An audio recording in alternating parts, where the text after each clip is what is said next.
Clevitus is the strongest demon king feared by all humans, and his only goal is to wipe out humanity for good. But everything changes the day he finds a human baby and makes a choice that shocks even him. From that moment, Clen hides his power and starts a new life, pretending to be some regular loser, raising the kid right in the middle of the world he once swore to destroy. But how long can a demon king hide his true nature?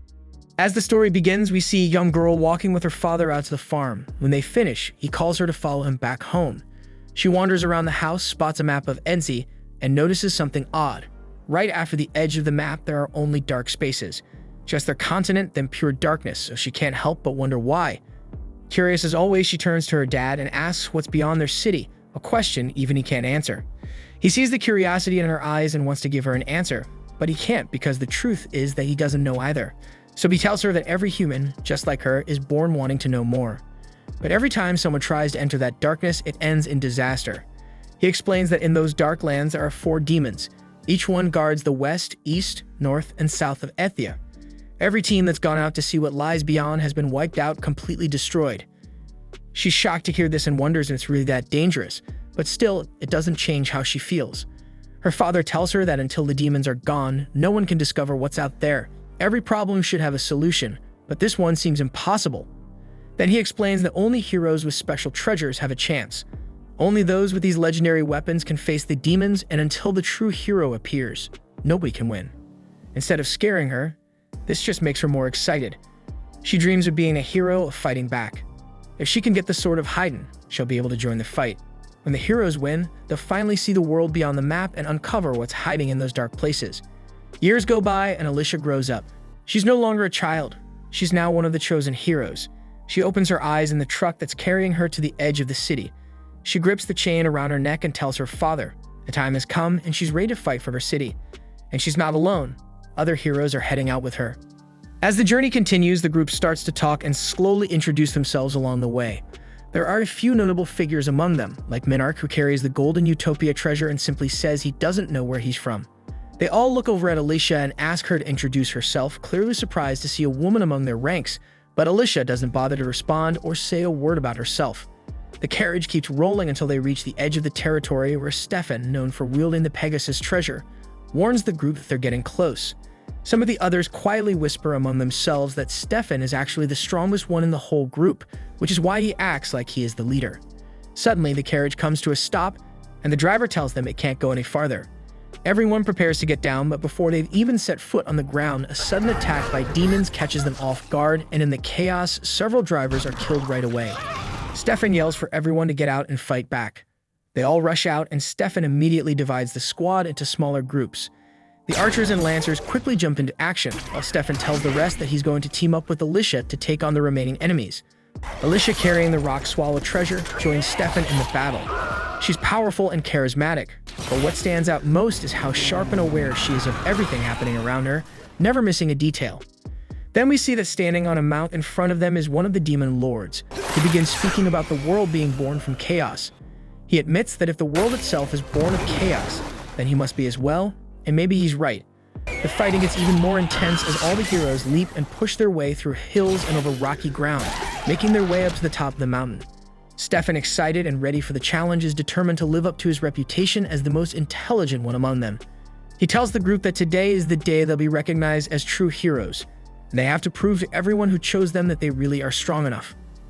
Finally, when they reach Luna Mountain, the demon lord steps forward and shows himself. He looks both stunning and terrifying at the same time, with white, fluffy skin and a piercing stare that makes everyone uneasy. This is Clevitus of the Moonlight, the ruler of the far southern end of Ethia. Stefan is momentarily thrown off, and even he admits just how frightening this enemy really is. But despite the fear, this is exactly what they came for. They're here on a mission, they're not alone, and together they're determined to make the legend a reality.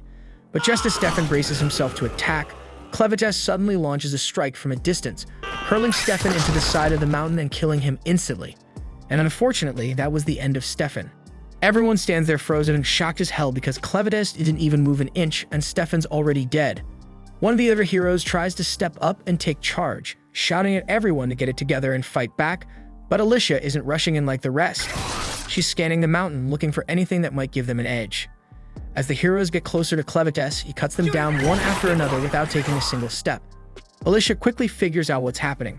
She shouts to the others, warning them that Clevitus is attacking with the shadows. If they want to survive, they need to stay away from the shadows. The group hesitates, not sure what to do, but Alicia doesn't wait. She starts leaping across the mountainside, running as fast as she can. The shadow follows her, and she's the first one who actually sees the attack coming and manages to fight back. Clevitus's eyes light up in surprise. Maybe this battle won't be as easy as the others he's fought before, but still it catches his attention. This is humanity, and for 1,000 years he hasn't faced humans, but from what he remembers, they should be weak, as fragile as insects. Yet what he sees now is different. They're strong, they're on a mission, and nothing seems to break their determination.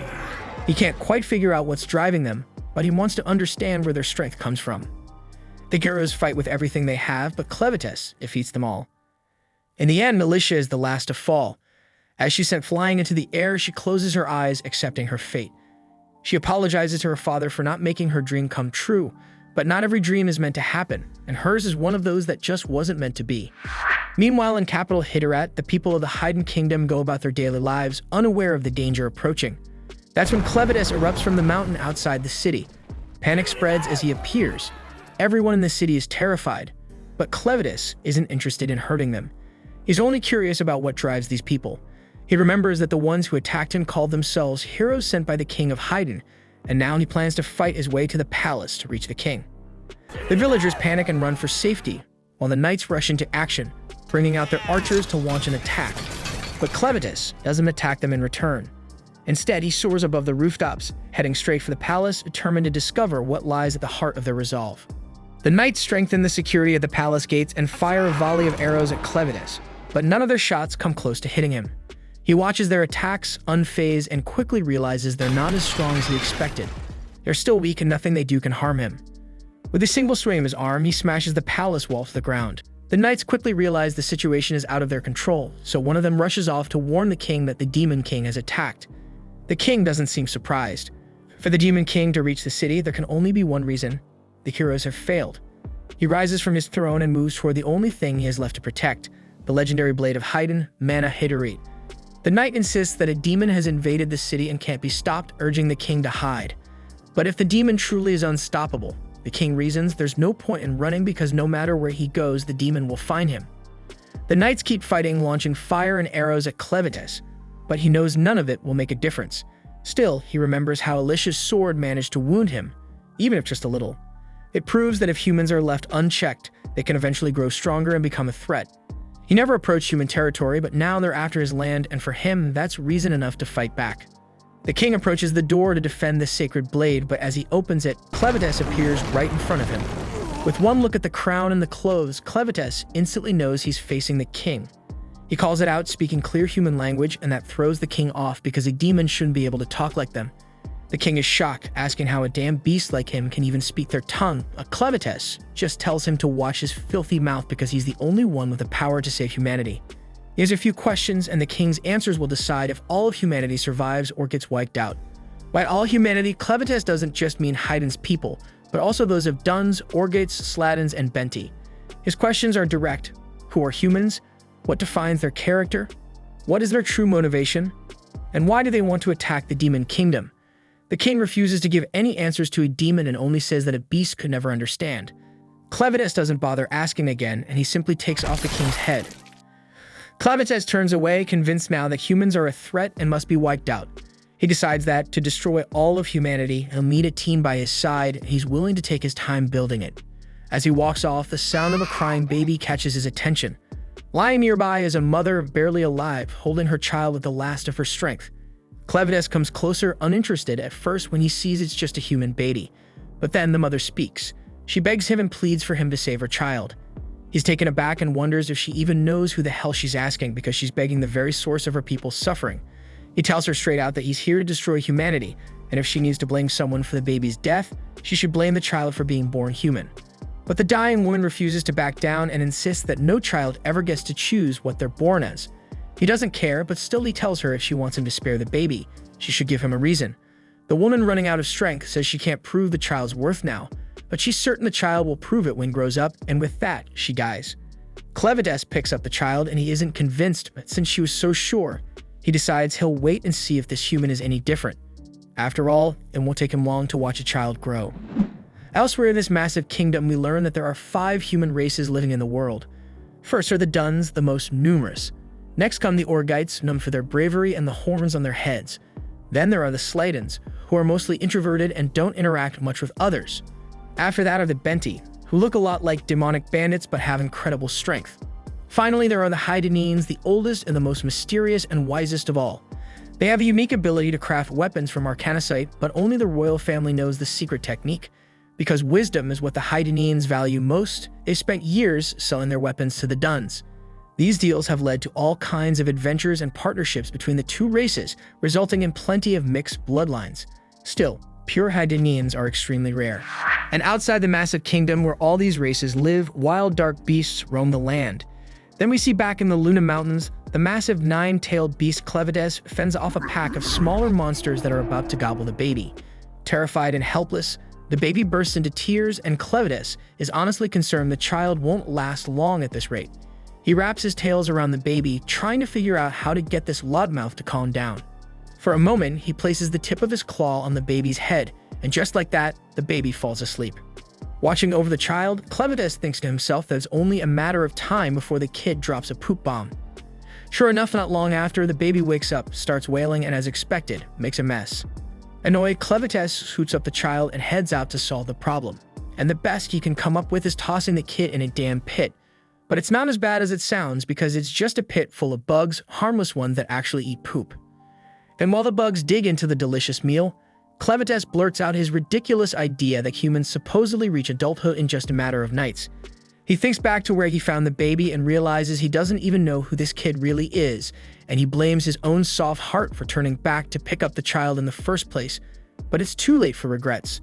Now he's stuck with a human baby, and his pride as Lord of the Dark Beasts won't let him drop the kid off anywhere, so he decides he'll just have to raise the kid himself, but he has no idea what the hell to do next. He knows he can't raise the child alone because humans need to eat, and he has zero experience with this. Thinking fast, he looks at the bodies left behind from the recent battle and decides to revive Alicia. Then we see that Alicia's father was killed by dark beasts, and that's why she led an army to get revenge on the Lord of Dark Beasts, but that only ended in tragedy for her and her team. Now with Clevides' dark powers, Alicia is given a second shot at life. The moment she wakes up, she tries to fight back but quickly notices her sword and the bodies of her comrades are gone. Clevides tells her, almost bragging, that he brought her back to life using his dark power, so she's basically a walking corpse now. After hearing that, she looks down at herself, stunned and horrified. But then she gets more confused about how the hell Clevides speaks their language so well, but then deep down, she's still a little bit relieved to realize she's the only one left alive. Right then, Clevides orders Alicia to reveal her fun bags. Shocked, she immediately thinks the Lord of Dark Beasts is making some kind of pervy advances on her, and her mind starts to run wild. But before she can react further, he interrupts her dirty thoughts and explains it's because the baby is hungry. He orders her to ditch the armor and get her melons out now. And because he used dark magic to revive her, she's forced to obey, even though she's frustrated and embarrassed. She slowly lifts her top and does what he asked, only to discover that, unsurprisingly, she doesn't have any milk at all. Clevides is completely taken aback, but Alicia's still annoyed, explains to him that only women who've given birth can produce milk. Embarrassed by the whole situation, she begs him to just end her life, but he ignores her. While they argue, the baby starts crying again, and instead of solving the problem, the two end up arguing about how Clevides even found the child in the first place. Tired of the pointless conversation, Clevides orders her to come up with a way to feed the baby. Even though Alicia knows nothing about raising a child, she admits they need a woman who can actually nurse the baby. The next problem is, how do they find one? So she tells him they have to hire someone, but that requires money, and Clevides, of course, is completely broke. But Alicia points out that with all the arcanocite in the cave, they could easily make some cash. While he's thinking this over, Alicia contemplates attacking him, but with no weapon, she has no choice but to stand by. After a quick pause, Clevides agrees to find a woman who can feed the baby. He's about to leave the cave when Alicia points out the obvious. He can't just walk into town in his current form because he'd terrify everyone he saw. Alicia then offers to take the baby herself, but Clevides refuses to let the child out of his sight. So instead, he transforms himself into the form of a human boy. While his disguise is pretty convincing, his 9 tails are still swishing behind him. He quickly pulls the tails into his shadow underneath, but one small horn stays on his head. Not noticing the horn, Clevides is satisfied with his disguise, and Alicia wisely decides not to say a word about it. Before they head out, Clevides decides they need names. He he picks Clen for himself and gives the baby the name Luna. Only then does he bother to ask Alicia what her name is, and she finally tells him. After that, they all head down to a small river nearby. Once there, Alicia takes on the job of bathing the child. In the middle of it, Clen interrupts her constantly, but she keeps going until Luna ends up peeing right in her face. Clen doesn't miss a chance to criticize, acting like the world's most annoying mother-in-law. He nitpicks everything she does, from the way she washes the baby to how she wraps him up, even pointing out which spots she should focus on while cleaning. Once Alicia is done, she's exhausted, but Clen actually thinks the poop-eating bugs did a better job than she did. They leave the river and make their way to Alicia's old camp, only to find it empty. Alicia explains that her group hid their valuables somewhere else before the attack. They set out for the stash, but Clen makes her stop to clean up herself first because she stinks. Also, he hands her the baby's dirty clothes and tells her to wash them too. While doing this, Alicia notices the crest of the Haidanians' royal family on the fabric, and she realizes the baby is actually royalty. At the same time, back in the ruins of the castle, a lone soldier runs through the wreckage, searching for survivors. He's shocked by the devastation left by the Dark Lord and remembers that the crown princess had planned to escape the kingdom with her child before disaster struck. He curses the king's madness for destroying the kingdom, but still clings to hope that someone made it out alive. Meanwhile, General Drell and his men survey the remains of the Haidanians' kingdom. Drell quickly orders one of his soldiers to inform the emperor, warning that if they don't claim the land now, another race will beat them to it. He's mainly interested in the secrets of arcanicite crafting, a technique known only to the Haidanians' royal family. As he heads back to gather his army, he tells his second-in-command Maynard to hunt for any survivors with royal blood and bring them straight to him. Back with our happy family, we see Alicia confront Clen, holding up the crested cloth and accusing him of kidnapping a child with royal blood. Clen is stunned to hear this because he honestly didn't know.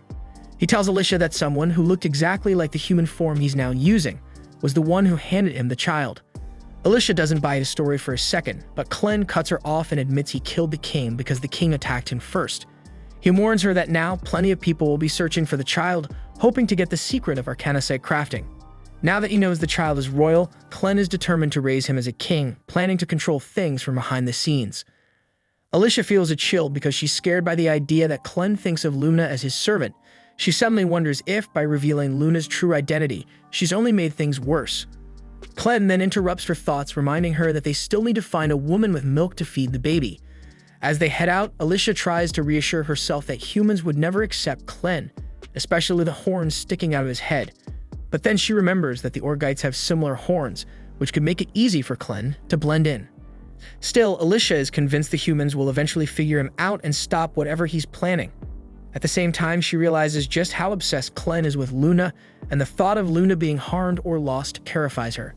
So from that moment, Alicia decides she must do everything she can to protect Luna no matter what, or humanity will vanish. On the road, the group is suddenly attacked by bandits. The first blow lands square on Clen's head. Alicia assumes that ordinary bandits should be no problem for the Lord of Dark Beasts, but to her shock, Clen collapses to the ground, bleeding heavily. Panicked, Alicia screams like an annoying girl, only to be struck from behind herself, knocking her out cold. She's stunned by how weak she is, even with Clevides's dark magic inside her.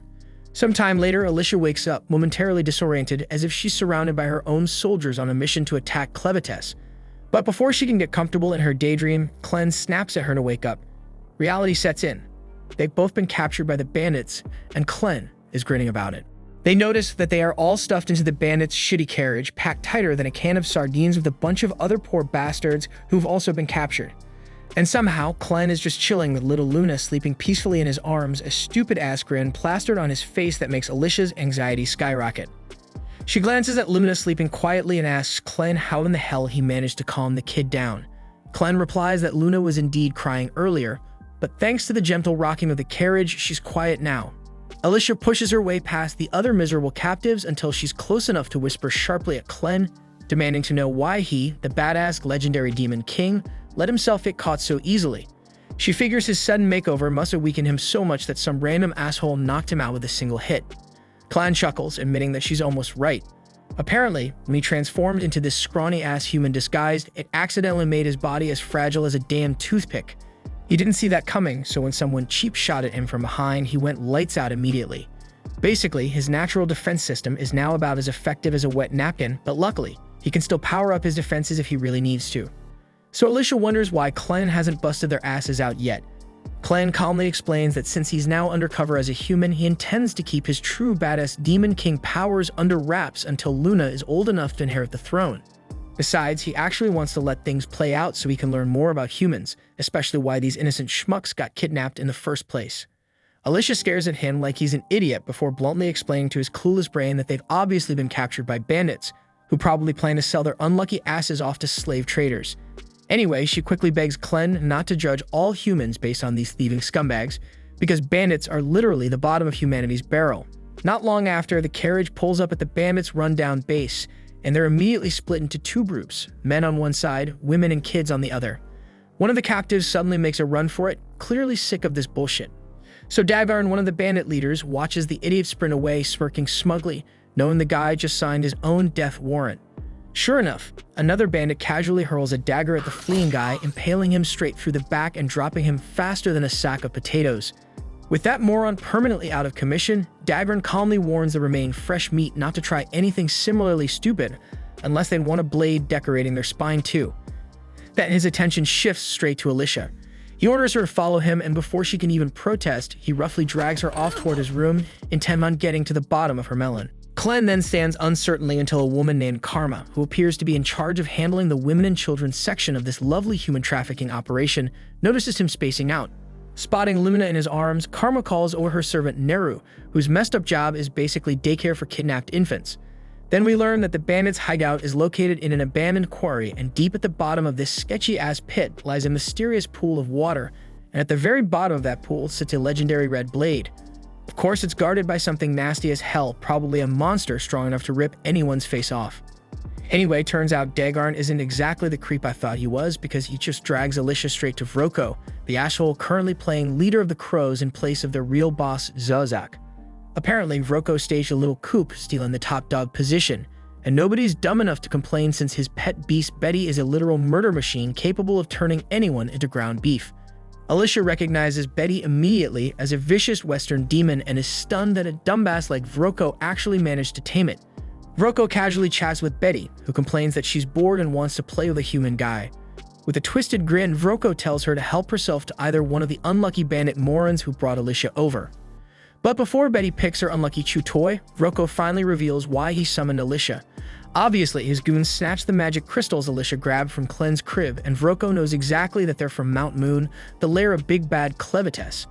Considering this, plus the fact Alicia didn't immediately shit herself at Betty's presence, Vroko deduces she's one of the 13 heroes from Haydn sent on a suicide mission to take out Clevites. Assuming Alicia was headed back to Haydn loaded with these crystals, Vroko decides to drop a bombshell. The royal capital of Haydn has already been annihilated by Clevites.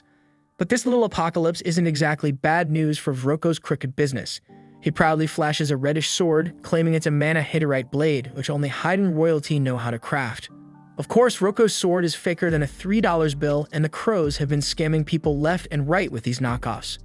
Now that the entire royal family has officially logged off permanently, the price of these phony mana hiterite swords has become extremely valuable. It's one hell of a money-making scheme if Vroko's greedy ass isn't satisfied because he's after something even bigger. The purest, most legit hiterite swords crafted personally by Haydn's kings and handed exclusively to their heroes. Vroko confidently assumes all the other heroes have already gotten their asses handed to them by Clevites, accusing Alicia of abandoning her crew to save her own skin.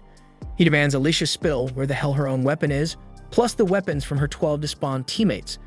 Alicia stays stubbornly silent, pissing Vroko off even more, so he orders Dagarn and Satch to drag her ass back to Clevites' lair to find those valuable treasures.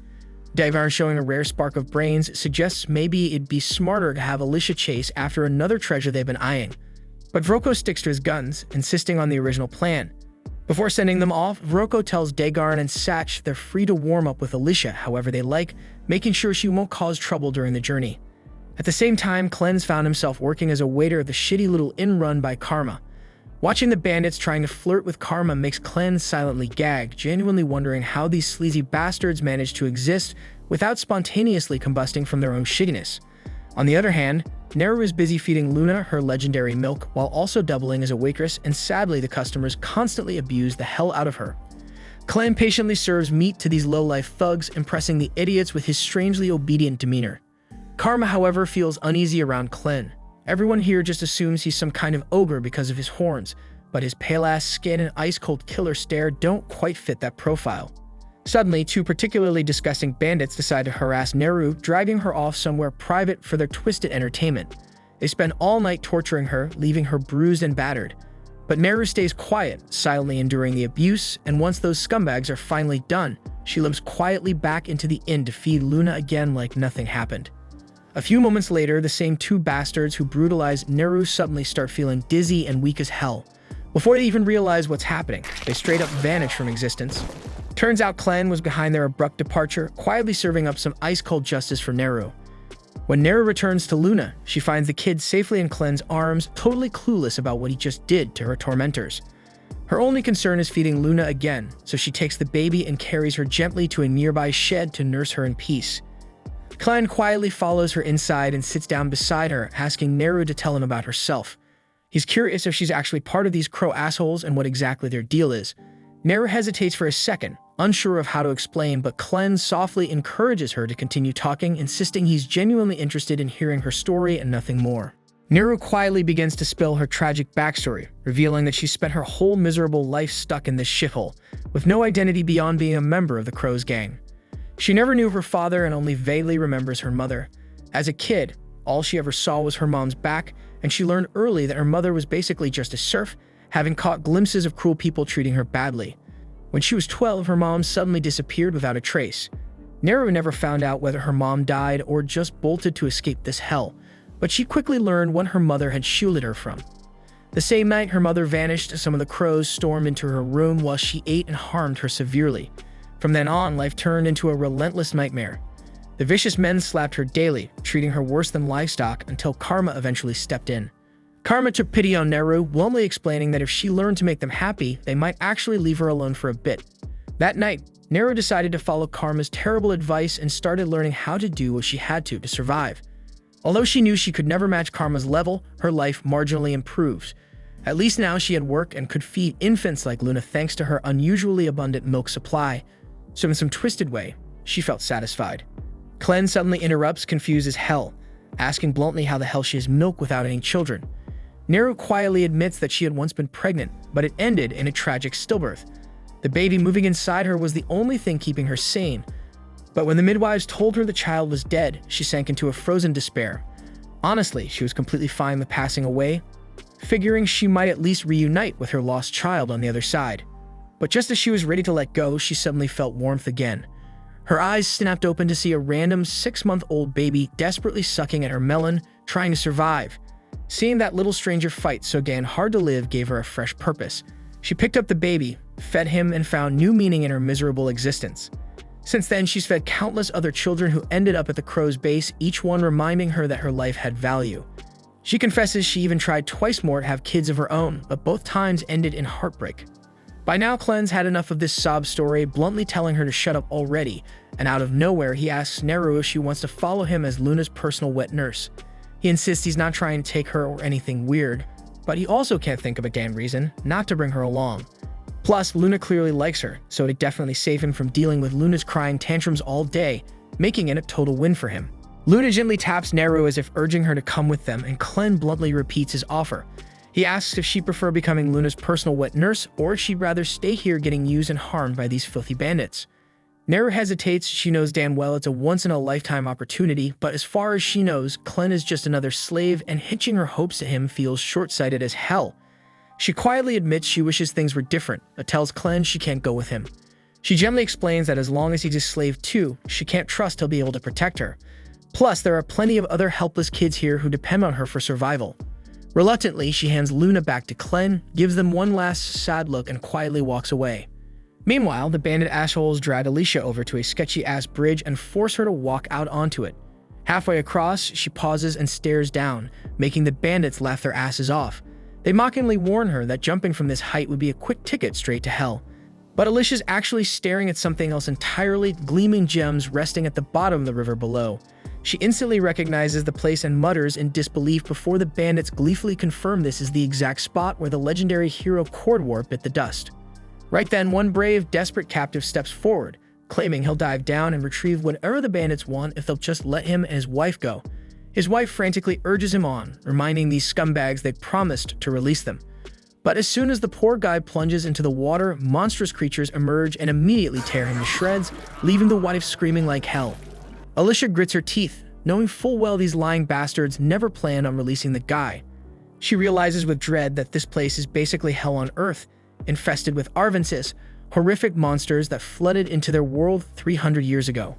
Back then, people at least had solid ground to fight on, but even Cordwar, the strongest hero of his time, couldn't handle these nightmare creatures. His legendary sword, the Stream Splitter, remains down in that cursed river to this day. And now these greedy bastards want someone stupid enough to retrieve the sword, even though it's clearly impossible. Furious, Alicia calls out the bandits for being complete scumbags, knowing full well they deliberately sent the poor guy to his death without even bothering to tie his rope properly. They snap back at her, reminding her she's not here to lecture them, and the bastard who's going to discipline her is already waiting. Alicia turns to see the disgusting thug Feeder jump onto her bridge, openly leering at her and loudly fantasizing about stripping her. But before Fido can even lay a finger on her, Alicia suddenly breaks one of her own hands to slip free, snatches the sword from him like a damn boss, slices through the bridge ropes, and leaps off into the air. As she plummets toward the ground below, she mutters under her breath, desperately hoping Clen wasn't bullshitting when he assured her she wouldn't die. The gang then peers down, panic setting, and when they spot Alicia's lifeless body, they urgently realize she was their only lead to locating the lost 13 regalia weapons. At the same moment on the ground below, Alicia wakes up, her immortality curse placed by Clevides, bringing her back to consciousness. While she can't die due to the curse, it doesn't grant any regenerative powers, leaving her completely immobilized from the neck down, with absolutely no damn idea how to proceed. Every bone in her body feels shattered, and substantial blood loss makes it impossible for her to move on her own. She knows that remaining undiscovered by the bandits is crucial, so she desperately struggles until her spilled blood begins floating upward, summoning Clen to appear before her. Surprised by Clen's unusually small form, Alicia learns that his current size is due to his manifestation from the blood magic sustaining her immortality. Clen explains that this magical blood is essential to her survival. If she completely bleeds out, she'll truly die. But if Alicia continues proving useful, Clen promises to replenish all of her blood, enabling her body to heal fully from the injuries. Relieved by this assurance, but noticing Clen hasn't begun the healing yet, Alicia asks why he's hesitating. Clen assures her he will heal her, but first needs her insight on something. He recently identified Neru as the ideal candidate to serve as Luna's wet nurse.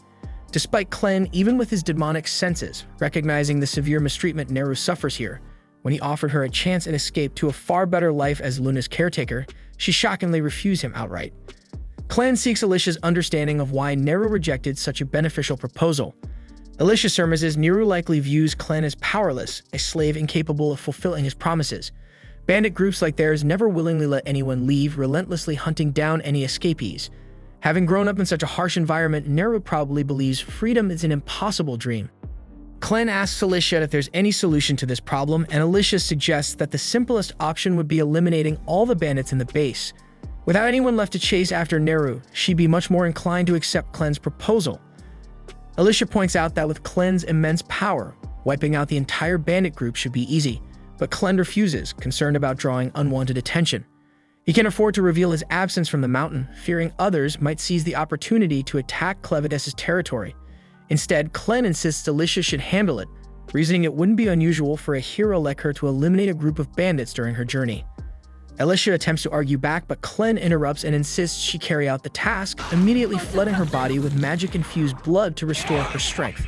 Soon afterward, the bandits arrive at the bottom of the cave to locate Alicia's body.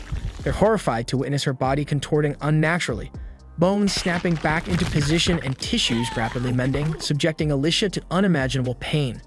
Eventually, her body fully heals, leaving her completely restored. The bandits are astonished by her survival, but quickly shift their focus, believing they can still force Alicia to guide them to the 13 regalia. Aware of her hero status, they proceed cautiously, but feel confident in their numbers. One eater bandit foolishly charges ahead alone, striking Alicia's shoulder. However, compared to her recent agony, this blow feels insignificant. So Alicia swiftly seizes his arm, delivers a powerful punch to his face, and claims his sword and eye patch. Despite her reluctance to fight, she recognizes the bandits as irredeemable threats who must be eliminated. With Alicia handling the bandits, Clen now focuses on locating Meru and convincing her that escape is genuinely possible. In the meantime, Meru goes back to the tavern, greeted by a worried Karma. Karma expresses concern over the constant abuse Naru endures, frustrated by her own inability to stop the bandits. Naru deeply appreciates Karma's kindness but acknowledges the workload awaiting them, prompting Karma to gently ask Naru to start washing the dishes. Karma sees Naru seems unusually cheerful for someone who just got roughed up and quietly asks if something good happened to her. Naru hesitates, not exactly calling it good, but admits it made her feel happy. She curiously asks Karma if she knows anything about the outside world, catching Karma completely off guard, because Naru has never shown interest in that topic before. Karma cautiously questions why Naru would want to know, so Naru shyly explains she was born in this camp and has no idea what it's like out there. But Karma was brought here from outside, meaning she must have some stories to share. Karma quietly acknowledges she does know about the outside world, but admits they aren't pleasant memories. Like most women who ended up here, their homes were either destroyed or they simply never had homes in the first place, making their past lives something they rarely discuss. Curious and a bit concerned, Karma asks why Naru suddenly cares about the outside, so Naru innocently replies that someone asked if she wanted to leave. Instantly furious, Karma slaps the shit out of her and scolds her harshly for saying something so dangerous out loud, especially with bandits still hanging around the tavern. To these bandits, they're disposable slaves who can be tossed aside whenever they're no longer usable. This is why all the girls had always stuck together and looked out for one another, and if Naru wants to survive here, she can't afford to say such careless things like that. Right at that tense moment, Vroko walks into the tavern, clearly having overheard their conversation, instantly making Karma anxious about what might happen next. Nervously, she tries to act casual, asking Vroko what brings him down here since he rarely visits the tavern. Vroko calmly replies he's heard there's a baby around and came to check on it. Karma quickly nudges Naru, asking her to tell Vroko where Luna is. Naru casually says the baby was in the stables last time she checked, and Vroko announces he'll go take a look himself. However, just as he's about to leave, Vroko suddenly orders Naru to come with him, and Karma's blood immediately runs cold. She can tell by his tone exactly what that means, and it can't possibly be good. Karma desperately tries to speak up for Naru, but since she holds no power here, there's nothing she can actually do. Naru, clueless about what's awaiting her, obediently follows Vroko. Once they're gone, Karma angrily slams her hands on the table, overcome with guilt and frustration. Naru was the only one around who could feed the babies, but Vroko clearly didn't care less. Karma tries convincing herself there's nothing she could have done and bitterly tells herself that Naru brought this fate upon herself by openly talking about escape in front of Vroko. But no matter how much she rationalizes it, she can't shake off the heavy guilt weighing down her heart. Right then, Klen walks in carrying Luna, startling Karma since she hadn't heard him approach. She quickly calms down, figuring he must have come by to let Luna nurse. Regretfully, Karma tells him that Naru was taken away and likely won't be returning. She hates it. But that's just how things are around here. Klen doesn't understand what Karma means and demands she clarify immediately. Seeing the intensity in Klen's eyes, Karma quickly realizes he's dead serious about ensuring Naru's safety. At the same time, Vroko guides Naru down a hidden stairwell into an area she never knew existed, despite spending her whole life in this camp. Naru is fascinated as Vroko explains that these tunnels were once part of a massive magic ore mine. Magic ores have tons of applications. Even a lamp Vroko carries is powered by magic ores blended with insect oil to create its flame. Before turning into a bandit, Vroko spent a lot of time researching magic ores and how to mix them with different liquids to produce unique effects. And as he casually mentions this, Naru notices skulls scattered on the floor, but Vroko, with a wicked smile, dismissively claims they're merely rat bones, assuring her it's nothing to worry about. Suddenly, Vroko extinguishes the lamp, plunging the tunnel into complete darkness. Naru instantly panics, desperately begging him to turn the light back on. Vroko calmly complies, and when the flame flickers back, Naru is horrified to discover Betty, Vroko's pet monster, towering right behind her, looking so damn hungry. Proudly, Vroko explains his research led him to a special mixture that grants control over demons like Betty. This discovery is precisely why he's now the leader of this ruthless bandit gang. And as the leader, he can't afford to let someone like Naru live after openly expressing her wish to escape. Thus, he's decided that Betty will handle Naru's execution personally. Reality hits Naru hard as fear surges through her, and she frantically tries to escape. So Vroko coldly gives Betty the order, and the monster swiftly begins pursuing Naru. As Naru stumbles and struggles to flee, she bitterly recalls Klen's earlier offer. She deeply regrets rejecting it, knowing that if she'd said yes, things might have ended differently. Right then, Naru notices Klen standing at the far end of the tunnel holding Luna, and her heart breaks as she realizes she'll never be able to care for Luna again. Usually, this is exactly when Klen would heroically save her, but unfortunately, Naru gets swiftly devoured by Betty, swallowed whole and seemingly gone forever. Luna immediately bursts into tears after witnessing such a horrific sight, but Clen gently comforts her, explaining this is simply how the world works. Magical beasts have to eat too, so blaming Betty is pointless. If anyone is at fault, it's Clen himself for arriving too late. He's genuinely frustrated at losing someone as valuable as Neru, but there's nothing he can do now. Clen then calmly shifts his attention toward Vroko, puzzled at how a proud troll from the western forests could ever serve a weakling fat dwarf with a buck-toothed face like him. Vroko is completely stunned by Clen's audacity to insult him at a time like this. He's also baffled about how Clen even reached this place, but ultimately, it doesn't matter. Angry, he commands Betty to consume Clen as well, but shockingly, Betty refuses to move. Vroko looks up at his usually obedient monster, only to be met with a sight he's never seen before. Betty trembling in pure terror. In fact, she's so frightened that she involuntarily vomits up Neru, who emerges badly burned by stomach acid and missing both an arm and a leg. Despite the horrific injuries and disfigurement, Neru somehow clings to life. Without hesitation, Clen swiftly neutralizes the acid covering Neru's body and gently places Luna beside her, letting him offer comfort during her final moments. He then discreetly sends one of his shadows to quietly carry both Luna and the severely injured Neru away, while Vroko is distracted. When Vroko turns back to confront Clen again, he's utterly shocked to discover that Luna and Neru have disappeared. Confused and enraged, Vroko assumes Clen must have used some form of magic, but amusingly enough, Clen himself has absolutely no idea what magic even means. Vroko assumes Clen is pretending not to know what magic is because magic is the only possible explanation for all the weird stuff he's been doing. Basically, magic involves mixing magic stones with other strange ingredients to create special effects. For example, this weird drug hidden in Vroko's coat is made from magic stones, a few rare herbs, and the larvae of a nasty parasitic fly. When someone inhales it, they become dumb as hell, except for Vroko himself, obviously. That's exactly how he made Betty so obedient in the first place. Without hesitation, Vroko tosses the drug into the fire, causing a vapor to spread quickly through the air. The moment Betty inhales it, her mind goes blank and she charges straight at Clen in a rage-fueled frenzy. Clen's fragile human body gets smacked around like a ragdoll since he can't fully access his true power in this form. While he flies through the air, bouncing painfully off the cave walls, the only thing running through his head is how furious he is at Alicia for not warning him about this whole magic thing. Speaking of Alicia, she's currently busy slicing through bandits like they're discount meat, already having dropped 8 of them. Unfortunately, there's still a whole mob left to deal with, and the cheap sword she swiped off the first bandit has already snapped in half. She realizes she'll need a way better weapon if she's going to finish off this entire gang, so she makes a break for the flooded part of the cave. Around 50 angry bandits are still chasing her, and even though she's immortal, exhaustion is a very real problem. If her energy runs out before the bandits do, she's seriously screwed. Alicia finally reaches the flooded area, but there's already a pack of hungry monsters swimming at the surface, ready to snack on her. Jumping straight in would be suicide, so instead, she rushes up the wooden scaffolding, luring as many bandits after her as possible. Once a big group has followed her up, Alicia swiftly slices the ropes holding the scaffolding together, sending the screaming bandits crashing into the water below. With so many bandits suddenly flailing in the water, the monsters lose their minds and start tearing into them, enjoying a full-on buffet.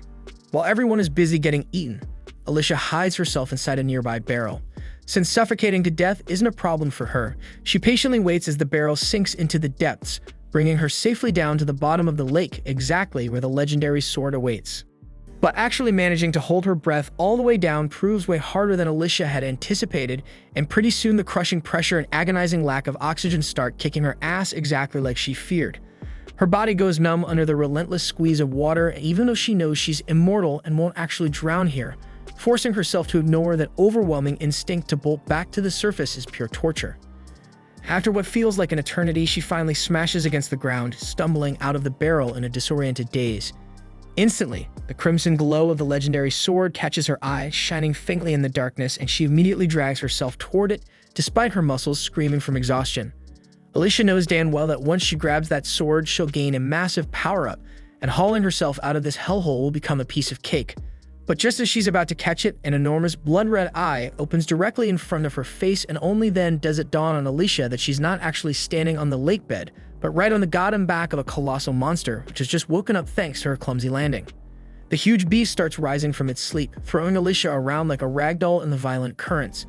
It hits her that this abomination is exactly why the legendary hero bit the dust down here. But she's not about to lose her focus now. Frantically, she lunges once more toward the sword, desperate to grasp its hilt, but right then the enormous creature opens its cavernous mouth, creating a powerful suction that threatens to swallow her whole. Alicia can't fight the insane pull, but at the last possible second, she manages to snatch the sword, just as the monster clamps its jaws shut on her arm. Pinned painfully between its jagged teeth, Alicia summons a surge of raw strength from the trusty power of flashback-fueled rage, and with a savage scream, she shatters the monster's jaw. Finally free, she glares furiously into the beast's glowing eye as the legendary sword starts surging with power in her hands. Without missing a second, she swings it viciously, activating its water manipulation ability to launch herself forward at blistering speed. The gigantic monster immediately gives chase, and Alicia still can't quite wrap her head around the fact that something that freaking massive actually exists down here. She figures this nightmare must be one of the Ancient Ones, terrifying beasts from the Dark Ages who slumbered undisturbed for thousands of years. Typically, these legendary monsters stay hidden away in the most unreachable corners of the continent, but this particular asshole apparently woke up thanks to the humans mining arcanasite here and ruining its beauty sleep. While processing all that insanity, Alicia finally sees the surface approaching, but the smaller monsters lurking there notice her as well. She's painfully aware that she'll need oxygen immediately if she's gonna have any chance of winning this messed up fight, but those hungry little bastards are already blocking her path.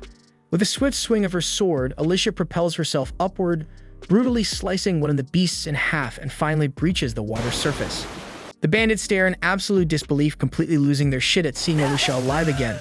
But before she can even fully catch her breath, the enormous monster erupts out of the lake behind her. The sight of it sends the remaining thugs into a hysterical frenzy, and immediately the Ancient One unleashes hell, whipping out its massive tentacles and smashing everything in its path. Alicia has no choice but to dodge frantically and pull back, since even her best hits barely scratch the surface of this behemoth. It hits her quickly that even a legendary hero like her has no real chance going solo against a monster of this insane scale. Fortunately, the Ancient One decides to take out its rage on the panicked bandits instead, devouring most of them instantly. And the handful unlucky enough to escape its jaws end up shredded by the monster fish, leaving nothing but chum in the water, so Alicia figures her job here is officially done. Just then, she hears Clen's voice echoing in her head and glances around, searching for the bastard. He quickly tells her he's talking to her through telepathy, adding that while he can't clearly see what happened, the bloodbath he's sensing all around means she's obviously completed her mission. Alicia explodes at him through their mental link, cursing him out for not helping her when she was fighting for her damn life, but Clen shuts her off, calmly saying he's dealing with his own shitshow at the moment.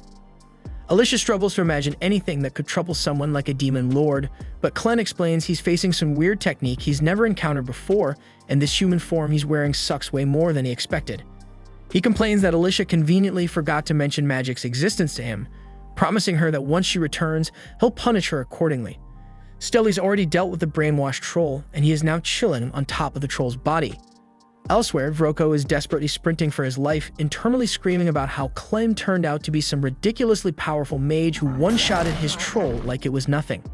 In his blind panic, he trips over Miru's lifeless body with baby Luna bawling beside it, and as soon as he sees the kid, a sinister idea pops into his twisted mind, giving him one last shot at salvaging his hopeless situation. Meanwhile, Alicia rushes to regroup with Clen after getting his instructions, immediately noticing the bizarre crimson smoke drifting through the air. Clen, on the other hand, quickly notices the sword Alicia is now awkwardly hiding beneath some cloth. She bluntly informs him she's sure as hell not discarding the blade after nearly getting herself killed trying to get her hands on it. Clen could honestly care less about the sword right now though, because that strange red smoke is seriously messing with his senses. He irritably informs Alicia that although normal humans and animals seem unaffected, it's completely throwing him off balance as a demon lord. He can't smell a damn thing, his ears won't stop ringing, and frankly, he's pissed off. Clen growls in frustration, saying that if he reverted to his true form, he could obliterate the entire area and clear this irritating smoke instantly, but there's no way in hell he's going nuclear until he knows exactly where Luna is. Alicia immediately freaks out upon discovering that Luna isn't with Clen, but he quickly reassures her, saying the kid shouldn't have gotten far. He then demands Alicia spill whatever she knows about magic. She explains that only a handful of people can pull it off by channeling the hidden energy inside arcanasite. Alicia admits with frustration that she personally sucks at magic despite knowing some theory, and Clen bluntly calls her utterly useless. Alicia explodes, unleashing a torrent of curses at Clen, but he completely ignores her ranting and decides they need to move fast and locate Luna and Neru, acknowledging that there's a chance both of them could already be dead. Alicia's blood runs cold at hearing those chilling words, and she nervously asks Clen what he'd do if Luna really is dead. Without a hint of emotion, he responds that he'd immediately lose all interest in humanity, causing Alicia to realize in horror that this scenario would be humanity's absolute worst nightmare. Determined to save mankind from Clen's wrath, Alicia urgently starts searching for Luna, quickly stumbling upon a trail of fresh blood. She asks Clen if Neru had been bleeding, and he confirms it. Alicia guesses that either Neru's dragging herself along or somebody's pulling her. Either way, they wouldn't have gotten far, meaning they need to move their asses right now. Meanwhile, Neru is barely alive, desperately holding onto Vroko's leg with every shred of strength she has left, determined to protect Luna even if it's her last damn breath. Vroko, completely pissed off, keeps cursing and brutally kicking Neru, ordering her to let go. But she stubbornly refuses. Vroko is desperate to shake Neru off so he can flee with Luna, since earlier when tried to grab the kid, Luna's cry made his magic lantern explode spectacularly.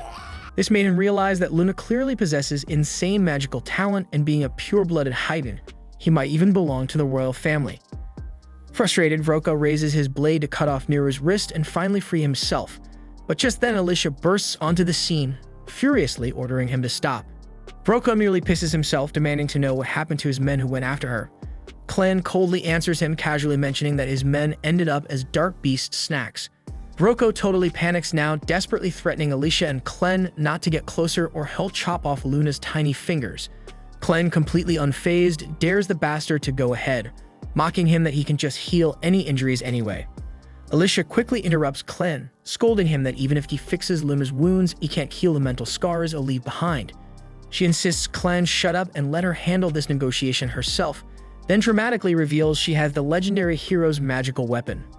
Vroko practically loses his mind when he spots the legendary sword, but Alicia suddenly hurls it into the wall behind him, shouting at him to take it. She instructs him that he'll need both hands to pry the sword out and promises that if he leaves Luna unharmed, she'll let him keep the sword and walk away. Vroko starts laughing bitterly, calling bullshit because no true hero would ever trade away such a powerful weapon just for some brat. Convinced now more than ever that Luna really is royal blood, Vroko changes his tactics and demands Alicia reveal the locations of the 13 legendary weapons she and her allies possess if she wants the kid back. And Clen also tells Alicia to just give up the damn locations, dismissively remarking that they're only weapons after all. Alicia coldly tells Vroko that the legendary weapons are hidden at the deepest part of the canyon beneath Luna Mountain, but warns him he'll have to personally haul his ass there if he wants them. Vroko chuckles smugly, boasting that it will be easy for him to snatch those weapons since he's mastered more than just one type of magic. Without warning, he throws a mysterious black powder into the air, gently taps Luna to startle the kid into crying, and triggers Luna's powerful magic instinctively. Luna's energy activates Vroko's hidden spell, cloaking him in invisibility. Smirking with confidence, he starts strolling away, fully convinced Alicia and Clen can't possibly track him now. But just as he thinks he's gotten away clean, Alicia suddenly materializes directly in his path and effortlessly slices him straight in half. Vroko, completely baffled, gasps in disbelief, asking how in the hell she found him. Alicia coldly explains that even if he turned invisible and muffled all the noise he made, she could still clearly hear Luna's crying. Meanwhile, Clen retrieves Luna and brushes the invisibility dust off the kid. Alicia bitterly decides to let Vroko's corpse remain invisible, quickly turning her attention to Neru, realizing with gratitude that Luna only survived because Neru protected him with every last ounce of strength she had. Alicia desperately asks Clen if he can't save her, but he coldly replies that he can control only one zombie puppet at a time, and Neru's body is way too damaged for his regeneration ability alone. He casually says they could potentially get replacement parts elsewhere, but it'd be a hell of a lot easier just to let her die. Alicia immediately snaps at him, furiously shouting how the hell he could abandon a woman who sacrificed everything to protect his child. Passionately, she declares that if she were a mother, she'd absolutely trust someone like Neru to watch her child, and hearing Alicia's heartfelt speech, Clen finally caves and decides to save Neru. But he warns Alicia that she'll have to die temporarily because he'll need every bit of mana he invested in her. Without hesitation, Alicia boldly says she doesn't give a damn if she has to die again for someone else. After all, she's the freaking hero. So Clem takes her words at face value, instantly kills her. Moments later, Neru awakens, utterly confused as she realizes she's somehow still alive. Even more shocking, she discovers her body's been completely reconstructed by Clen during the healing process. Neru hesitantly asks if he's the one who saved her life, and Clen casually confirms it, adding that she should really be thanking the hero. He explains that healing Neru took longer than expected, causing Alicia's body to start decomposing. But now that he's restored Alicia's mana, she should wake up again shortly. Seconds later, Alicia woke up dramatically, springing up like she's breakdancing, immediately panicking about her missing sword. Clan ignores her antics, calmly informing Meru that she's been reborn and from now on she'll go by the name Neliru. He hands Luna back into her arms, firmly telling her that from this moment onward, she'll be traveling with them, and this time without hesitation, Neliru gratefully accepts his offer with a genuine smile. The following day, Clan snatches Alicia's sword away, devastating her completely, but he bluntly explains that waving it around would attract way too much damn attention, so he'll stash it safely in his shadow until it's actually required. Meanwhile, Neliru finishes packing tons of loot from the bandits for their trip, even finding some decent-looking clothes for Lumen. Alicia asks if Neliru is seriously planning on carrying all that stuff alone, since it looks ridiculously heavy. But Neliru brushes it off, saying it actually feels pretty light. Alicia suddenly remembers Neliru lost a huge chunk of her body yesterday when she nearly died, so Clan must have swapped those parts out for something powerful enough to make her this strong. But Alicia still has no clue what the hell he actually did. Neliru then eagerly approaches Alicia, offering to help by carrying her sword, but Alicia sadly admits she doesn't even have her sword anymore. Neliru instantly perks up, remembering Vroko mentioning he stashed a bunch of badass swords inside his desk. Hearing this, Alicia immediately lights up and begs Clan to at least let her have a normal sword. Clan is fully aware Alicia is practically useless in combat without a weapon, sighs, and tells her fine, she can go grab one. So Alicia excitedly rushes off to raid Vroko's desk. With Vroko and his entire bandit crew dead and the slaves already gone, the hideout is eerily deserted now. Clan casually asks Neliru if she'll miss the place, but she quickly responds she's had nothing but nightmares here, so she's more than thrilled to leave it behind. Her only regret is not getting the chance to say goodbye to Karma. Hearing her mention Karma with such sadness, Clan suddenly realizes he might have screwed up earlier, but right before he can say anything, he's viciously ambushed from above. Meanwhile, Alicia kicks Vroko's office door wide open, eagerly searching his desk. She happily discovers some money, a set of leather armor, and a pretty solid sword. More than satisfied, she's about to return triumphantly to Clan, but suddenly, Clan violently crashes through the wall, slamming into the desk, completely wrecking it. Groaning in pain, Clan bitterly remarks he's still not used to how pathetically fragile his stupid human body is, constantly getting ragdolled around like some kind of stuffed animal. However, before Clan can explain what the hell just happened, Gart suddenly steps through the massive hole in the wall, and Alicia instantly realizes he's powerful as hell. She draws her sword, ready to fight, but in a blink, Gart lunges forward, delivering a kick so powerful that the sheer air pressure slices Alicia's cheek open. Gart is mildly impressed that Alicia managed to react fast enough to dodge, but he figures she won't last long, immediately launching into a ruthless barrage of kicks until Alicia stumbles. He then jumps back, unleashing a violent gust of wind that blasts Alicia straight through the roof and out of the building. Alicia crash lands outside, and Gart is again genuinely surprised she can still stand after that hit, so he calmly offers her a deal. He says he's only after Clan. If Alicia drops her sword and leaves right now, he promises he'll stop fighting her. But Alicia doesn't trust a word Gart says, convinced he's just another surviving bandit. She bitterly wishes she had her Stream Splitter sword right now, but since that's not happening, she'll have to rely on one of Hayden's techniques instead. Clearing every useless thought from her mind, Alicia narrows her focus until the only thing she's thinking about is slicing Gart to pieces. With her mind crystal clear, her movements become much more precise, and she suddenly darts forward with a shocking burst of speed. Gart is caught completely off guard by Alicia's sudden acceleration, and just as her blade is about to land, Clem shouts sharply at her to stop. Alicia's body instantly freezes mid-attack, instinctively obeying Clen's command, but her mind still burns with nothing but pure murder. So Clan has no choice but to smack some sense back into her before things escalate further. Once Alicia snaps back to her senses, Clan explains loudly that this whole fight is just one huge misunderstanding, and there's no good reason to fight Gart. Besides, if Clan hadn't intervened just now, Gart would have obliterated her entire body with a single kick before her sword could even touch him. Gart, being reasonable, calmly asks Clan to elaborate exactly how this is all just a misunderstanding. As far as Gart can tell, Neliru over there reeks suspiciously like a Dan Western troll, and he heard a rumor about a troll being kept captive in this camp before coming here. He's already checked out the caverns below and discovered the troll's corpse, which was missing multiple body parts as if someone had deliberately removed them. Gart's theory is straightforward. Clan must be the leader here, and he probably killed the troll just for fun, but that's about as far from the truth as it gets. Clan then calmly asks Neliru to grab Luna and wait by the front gate since he has some business to sort out with Gart privately.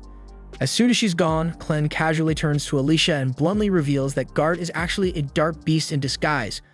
Alicia's jaw practically hits the floor since she had absolutely no clue there were other dark beasts who could transform into humans, but Clen calmly tells her Gart's merely under a seriously powerful illusion.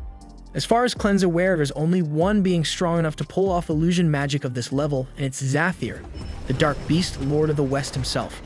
And just for the record, Clen absolutely cannot stand Zathir and would really rather not deal with him at all. Gart, stunned by how accurately Clen identified him after such a brief encounter, demands to know who Clen truly is. Not wanting to expose his actual identity, Clen smoothly lies, claiming he's merely a servant of the dark beast Lord Clevites. Gart buys the story immediately and dispels his illusion magic, revealing his true form as a monstrous bird serving under Zathir. Having shown his real form, Gart asks Clen to offer proof of his own dark beast identity, prompting Clen to reveal one of his shadow tails.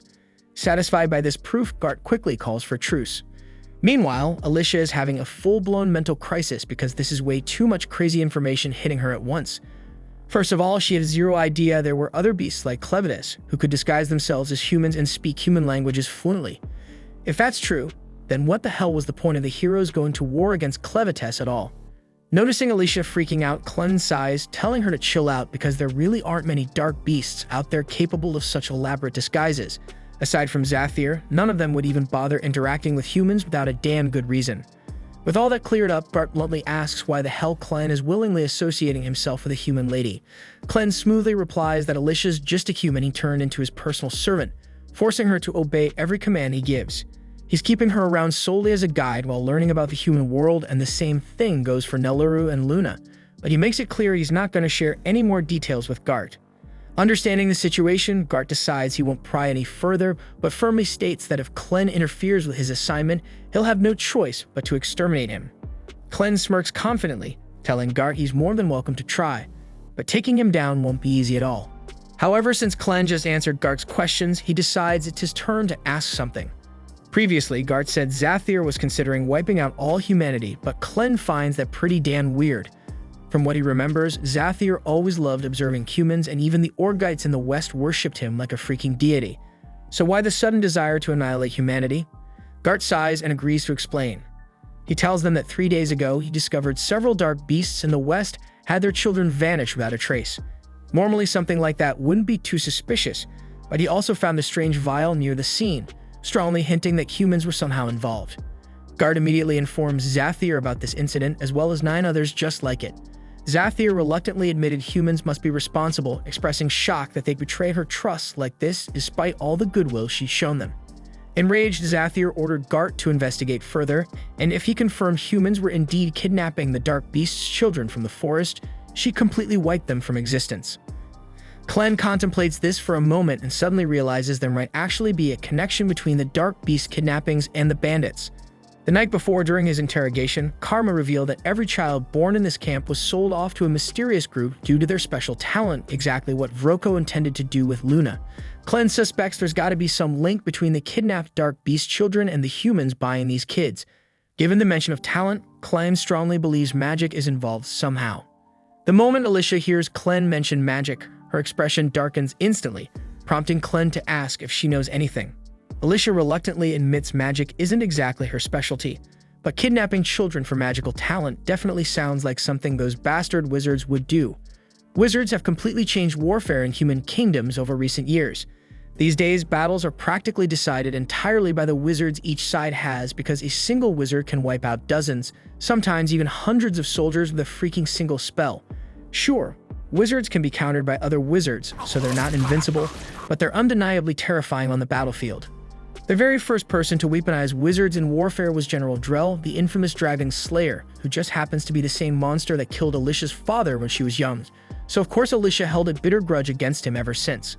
Clen finds this revelation pretty interesting, but he's confused as hell why Alicia wasted all her time chasing him instead of hunting down the bastard who actually killed her dad, considering Clevites never even harmed humans before they invaded his territory. So Alicia quietly replies that it was her dad's dying wish, so she had no choice but to set her own feelings aside and complete the assignment to invade Clevites' domain. At the same time, in another part of the human kingdom, General Drell's massive army is marching steadily south. boasting 50,000 men under his command, determined to seize control of the ruins of Haydn for himself.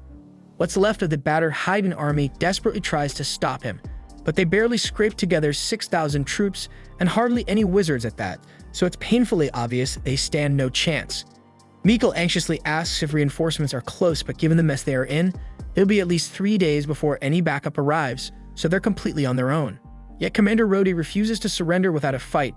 He quickly formulates a risky but promising plan, telling Mikkel that if they can manage to reach the fortress at Highgate and seal it from within, they just might have a chance at holding off Drell's massive army, despite the overwhelming odds.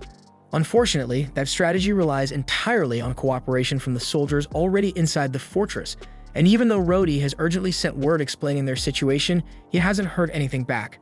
So he assumes things inside the fortress must be chaotic as hell too. On top of that, they hadn't yet confirmed whether the rumors about Clevites destroying Haydn were true. But seeing as Bolate dispatched General Drell to seize the territory, Rhodey grimly concludes that Haydn must have indeed lost. And he suspected that Drell's real objective is probably the legendary Forge of Haydn itself, because without it, creating magical weapons would be impossible. Mikkel nods gravely, agreeing it'd be a complete disaster if Bolate got their greedy hands on the Forge crafting deadly magical weapons for their army. But the reality is even worse. The Royal Forge of Haydn is one of the oldest and most powerful magical artifacts ever created. If those magic-obsessed Bolates managed to obtain it, who knows what dark secrets they'd uncover? And with that kind of power, conquering the entire continent would be child's play. So Rhodey sternly concludes they must prevent that nightmare scenario at all costs. Elsewhere, General Drell meets privately with Maynard, the most powerful wizard under his command. Maynard reports he's now confirmed that Haydn has definitely been obliterated by Clevites, and tragically, every member of the royal family was verified dead. Well, almost all because the 6-month-old crown prince somehow escaped. He's the last remaining royal heir, but his whereabouts remain anonymous, so Maynard can't get verified if the child's alive or dead. In better news, though, Maynard reveals he's received a report from some bandits who discovered a baby matching the prince's description exactly. Maynard insists it's worth looking into, and Drell immediately grants him full authority, ordering him to use any means necessary to track down that baby and bring him back. Soon, Clem and the gang had just rolled into a nearby town, and while Alicia went off to dig up some intel, Nelleru decided to make Clem a cup of coffee. Of course, Clem had no idea what that even was, so he asked her and turns out she didn't really know either. It was just an overpriced drink that Vroko used to force her to make for him every now and then, so she figured it might be worth grabbing some beans on the way out, thinking Clem might enjoy it. Curious about the mystery bean soup, Clem let it cool, took a sip, and to his surprise, it was actually delicious. Nelleru's happy he liked it, but there's something that's been nagging at her. She finally asks what happened to that sketchy guy who attacked Clem back at the camp, the one who mysteriously dipped without a trace. Clem explains that after Gart learned about wizards and magic from Alicia, he said he was heading off to report back to his master, so they won't be seeing him for a while. Still, Clem assures her that even if Gart shows up again, he probably won't cause trouble because the dude's not suspicious of them anymore. Right then, Alicia comes sprinting up the hill looking like a walking red flag. She's got bad news. The situation in Haydn has gone completely off the rails. The neighboring country of Bolade has smashed through the border and launched a full-scale invasion. Haydn is trying to fight back, but with the king dead and the capital already destroyed, their chances of winning are basically non-existent. The country of Eslan apparently tried to stall Bolate's advance, but it didn't do much in the end. Clem, still trying to piece all this together, asks why Eslan would even bother helping Haydn when they're not directly involved. Alicia explains that Eslan and Bolate have been at each other's throats for years, and even though Eslan's currently the weaker nation, they can't afford to let Bolate get their hands on the Haydn Forge. If Bolate managed to claim that, they become practically unstoppable. But even if they did capture it, they wouldn't be able to use it properly without someone of royal blood. But the real issue is that Haydn is completely outmatched, and thanks to Clem's offing their king, Haydn no longer has any decent sorcerers or leadership left. And at this pace, it won't be long before Haydn gets completely brushed off the map. That all sounds like a massive headache, but Clem honestly doesn't get why he should care because his only goal is to make Luna king. Whether Bolate burns Haydn to the ground or throws a party in the capital, it's none of his business. But Alicia cuts in, telling him it actually does matter, because if Haydn falls under Bolate's control, Luna's dream of becoming king goes straight into the trash. Under Bolate rule, only citizens born in Bolate can take the throne, and let's be honest, Luna looks 100% pure-blooded Haydnite, so that alone would make him an outcast, if not a target. Worse, pure-blooded Haydnites aren't just rare, they're valuable. Their blood is literally the key to refining arcanocite efficiently.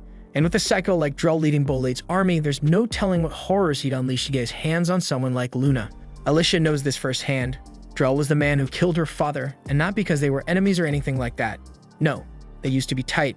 But since her dad was considered one of the most elite swordsmen in the land, Drell showed up years after the guy retired just to challenge him and prove he was better. And when he won, he looked Alicia dead in the eyes and blew up her house for no reason other than pure malice. Alicia was burning with rage, ready to grab her father's sword and avenge him right then and there, but her father stopped her because he knew Drell would kill her on the spot if she even tried. With his dying breath, he begged her not to go down the path of revenge. He warned her it would only lead to endless war and suffering.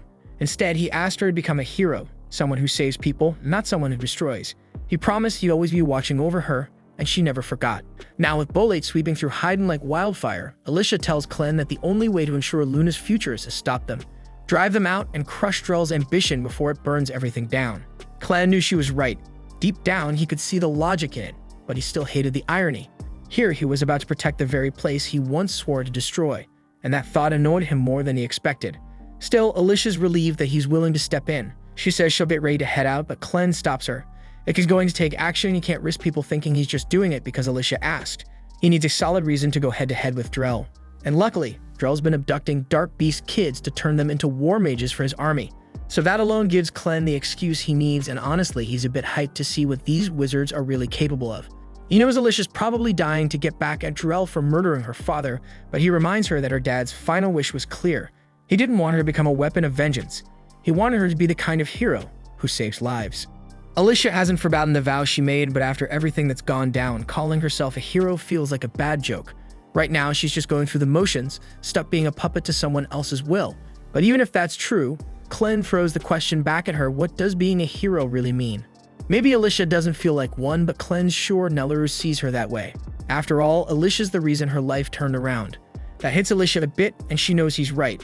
So she decides to stay behind, and the moment Clem shifts into his other form, he bolts straight into the woods, heading right for the Bolate army. At the same time, the Bolate forces just smash their way past the second fortress on their march toward Haydn. Rhodey's seriously freaking out cause if they're not stopped soon, they'll be at Hinterat in no time. He rushes along the cliffside with Mikkel pointing out a narrow river up ahead.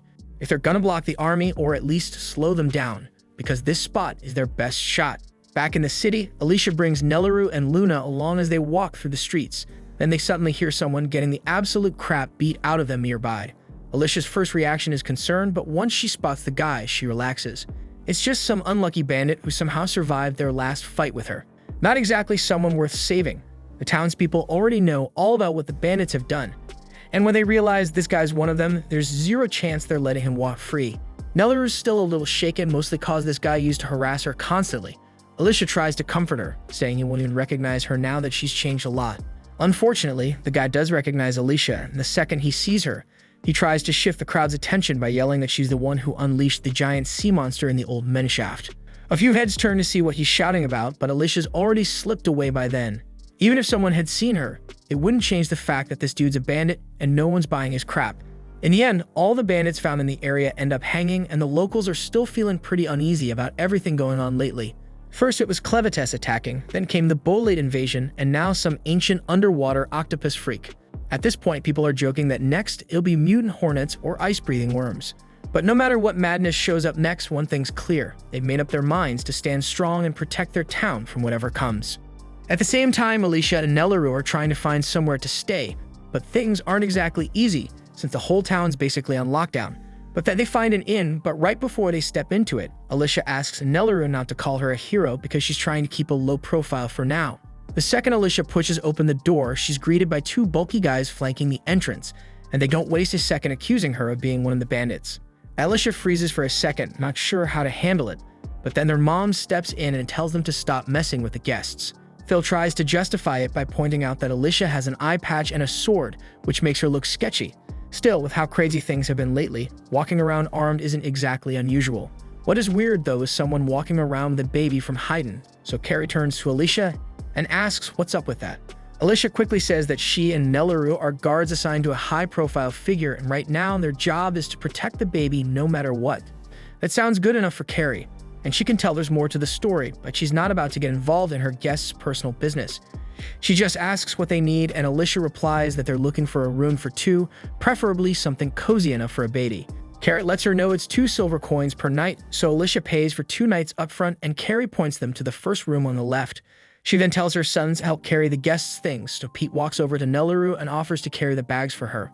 Nelleru tells him she can handle it just fine, but Pete insists. So she hands over the luggage, and the moment he grabs it, he immediately regrets it because his bags are way heavier than he expected. Still, Pete and Phil manage to drag everything upstairs, and once they get inside, Alicia looks satisfied with the room. Carrie says if they need anything, they can come find her downstairs, and heads off. After she leaves, Nelleru suggests they put Luna down so he can get some rest. But what they don't realize is that one of Maynard's spy bugs has locked onto Luna's location. And now that he knows exactly where the Hydemech Prince is hiding, he's unleashing his entire swarm to track him down. Later on, Alicia stands by the window, her mind drifting, wondering if Clen has made it to the front lines yet. But before she gets lost in thought, Nelleru calls her over to check out Luna's very first baby tooth because it looks so adorable. Just then, Carrie knocks on the door to let Alicia and Nelleru know their food is prepared. But once she notices Luna's still asleep, she tells Alicia to come down and grab it herself so she can bring it back upstairs. Alicia follows her down, and Carrie points to the meal laid out at the far end of the table. Alicia heads over to pick it up, but on her way, she catches bits of conversation from the people sitting around the bar. They're blaming everything on the heroes. If those so-called saviors hadn't gone and picked a fight with one of the Beast Lords, Clevis never would flatten Haydn, and the Bolades probably wouldn't have kicked off this whole war. Right now, folks see the heroes as a curse more than anything else, and honestly, it got every reason to be pissed. Instead of saving anyone, those heroes just make things worse. Alicia's just about to head back upstairs when she suddenly picks up on something. There's a dark beast nearby, and before she can act, something crashes through the window. It hits the floor right beside Pete, and at first glance, he thinks it's just some ball. He reaches for it, but Alicia shouts at him not to touch it. But it's too late, and the thing swells in size and slams Pete up into the ceiling, revealing itself as a massive centipede. Right then, Maynard steps into the inn. He tells everyone this isn't just some random bug, it's a creature straight out of the dark beast forest, the kind that ranks up there with serious dark beasts in terms of strength. One guy doesn't even wait for Maynard to finish talking. He didn't come here to deal with monsters, so he dives straight out the window to make a run for it. Normally, that would have been the smart move ever, but Maynard already had a whole swarm of creatures lying in wait outside, and the poor guy gets eaten before he even hits the ground. This was all part of Maynard's setup. He made sure no one could leave the town until he completes what he came for.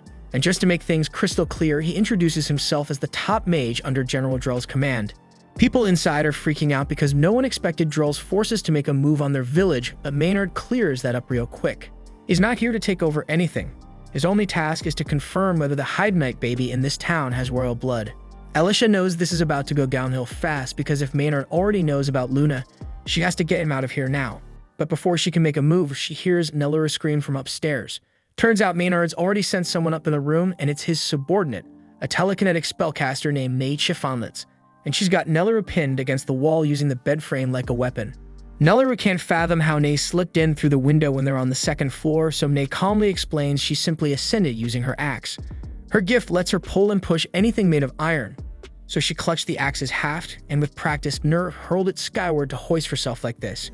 She doesn't truly grasp the mechanics, but they're supposedly a colossal, eerie, shadow-dark turtle monster with an iron shell, and any metal weapon swung at it ends up stuck there for good. Now that she has outlined her ability, she needs to get back to business, so she pulls a tablet from her pouch and steps over to Luna. Nelleru then asks what the hell she's doing, and Nate, almost matter-of-fact, says she's only giving Luna a dose that will evaluate his magic potential. If the baby can channel magic, then his eyes will shift color, and he'll be perfectly fine, but if he can't, he will cough up blood and die. After learning Luna could die, Nelleru screams and begs Nate to stop, and when Alicia hears Nelleru's cries, she dashes toward the room to help, but before she could reach it, Maynard commands his centipede to smash her into the wall. He isn't sure who Alicia is, but he won't let her jeopardize the plan, so he's going to kill her, coldly resolved. Back inside the room, Nelleru is still straining to free herself so she can go help Luna, frustration rising, but Nate tells her she's wasting her time. The pressure Nate can muster with those bed frames is, in her words, strong enough to haul the charging bull.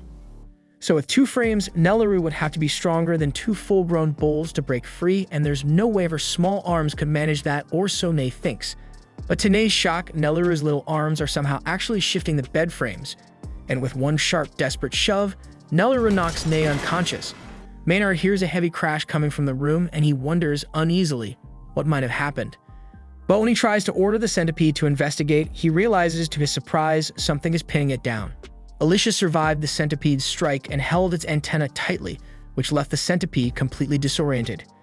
And now that it can't move properly, Alicia boots it to the floor and sprints to the room to check on Nelleru and Luna, heart pounding.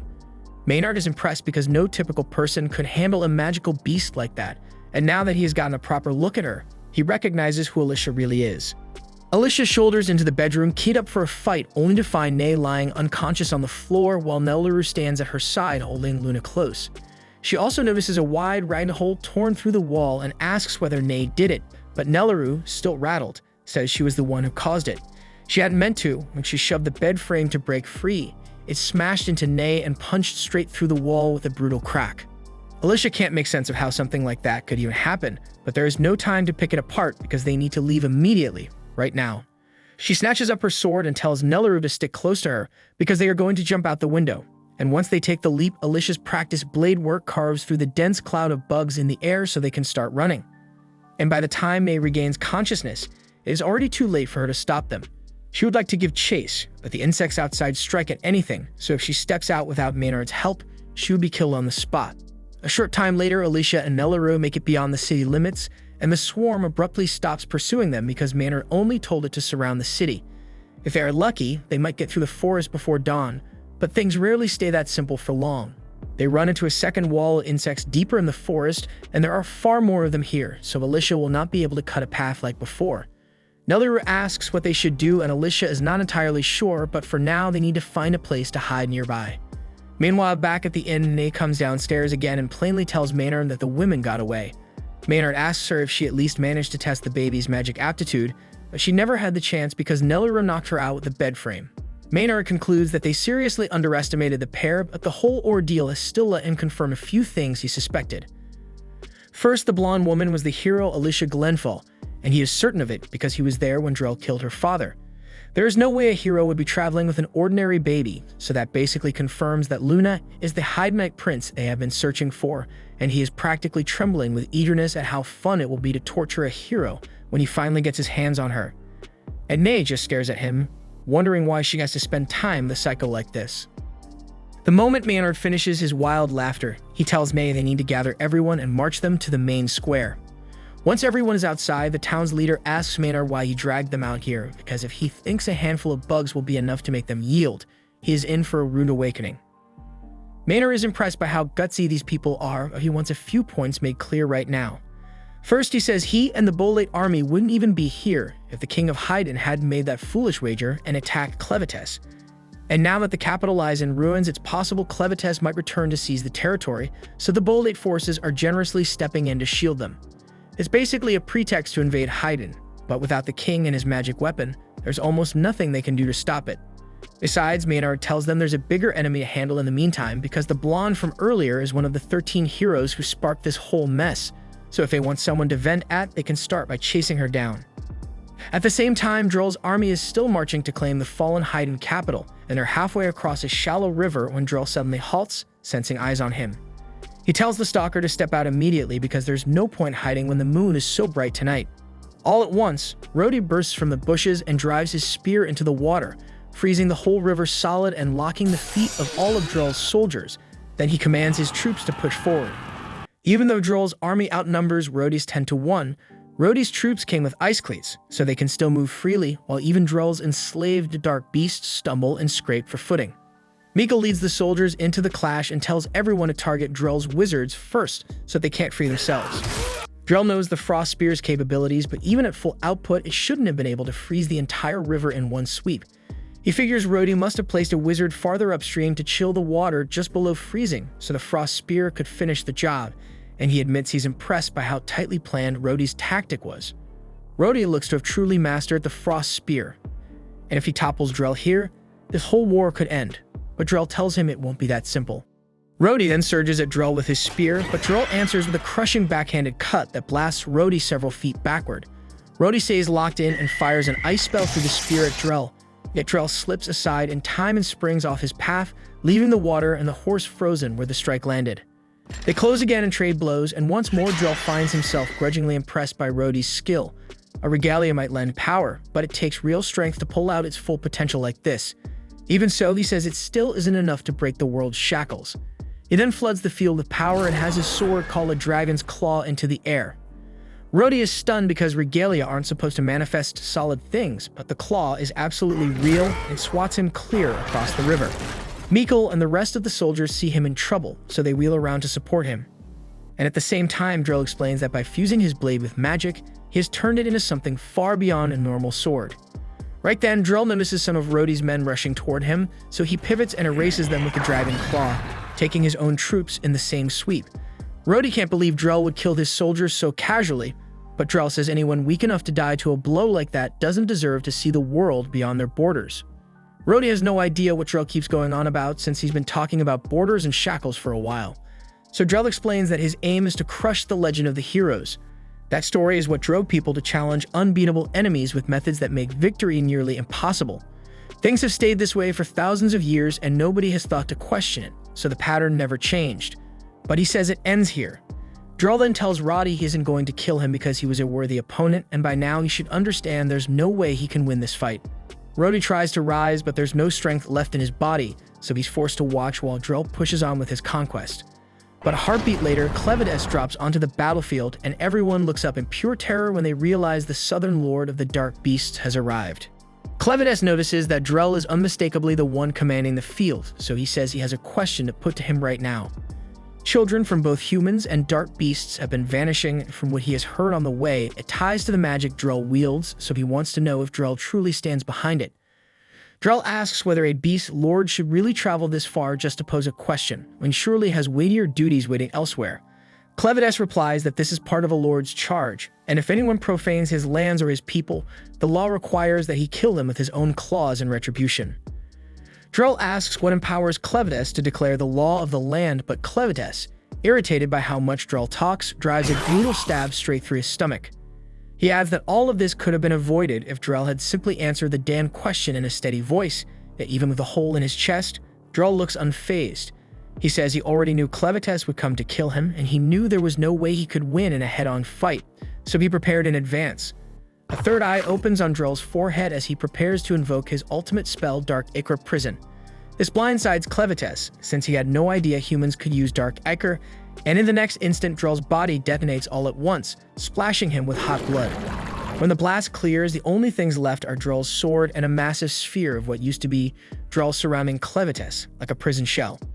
However, if you thought Drell was deceased, you'd be mistaken, because before he blew himself up, he shifted his consciousness into the sword. So he no longer has a human body, and he exists entirely as the magic bound to that blade with no flesh or heartbeat. He went to great lengths to sacrifice his body for this Dark Ichor prison, and he is certain that even someone as powerful as Clevides would not break out of it easily, not anytime soon. Clevides seems to have been rendered unconscious by the prison, so he remains unmoving inside, and Drell plans to leave him there until he eventually dies. Rhodey watches in astonishment and cold dread because he cannot believe that Drell truly managed to defeat Clevides so quickly when the 13 heroes failed to do so. If he is capable of that, then Haydn stands no chance against his might, and Drell, more determined than ever to press his task, orders all of his remaining soldiers to prepare to move without pause. At the same time, deep in the forest, Alicia and Nelleru are still slipping through the trees trying to get away from Maynard when Alicia suddenly senses that something is wrong beneath the heavy branches. However, she has no idea what caused the strange feeling, an odd prickle at the back of her neck, and there is no way for her to contact Clevides from here, so she tells Nelleru they need to keep going. All the while, a knot of furious townsfolk, whipped up by Maynard's orders, fan through the trees, slowly hunting them by torchlight. Minutes later, the villagers trap Alicia and Nelleru inside a weathered cabin. At the front, Phil heads the pissed-off crowd, brandishing flaming torches as they shout for Alicia to show herself, claiming they know she's inside, so hiding is useless. Alicia and Nelleru keep low and out of sight, uncertain what move to make. Phil keeps bellowing, pinning every misfortune that hit their town on her. Speaking for the lot of them, he declares they always despise the so-called heroes, since heroes never really do real work. All they ever do is put down a dark beast once in a while, and people act like it's some miracle. Nelleru tries to buoy Alicia, pointing out she's different because she saved both her and Luna's lives. But Alicia only tells her to move away from the window, stressing the top priority right now is keeping her and Luna out of harm's way. Alicia admits she half expected something like this, especially after they couldn't get out of town. What she didn't see coming was the townsfolk tracking them down this fast. She thinks about running since Maynard still hasn't caught up yet, but realizes it won't help because there's no damn place left to hide. Phil runs out of patience and lifts his firebrand, ready to pitch it at the shack.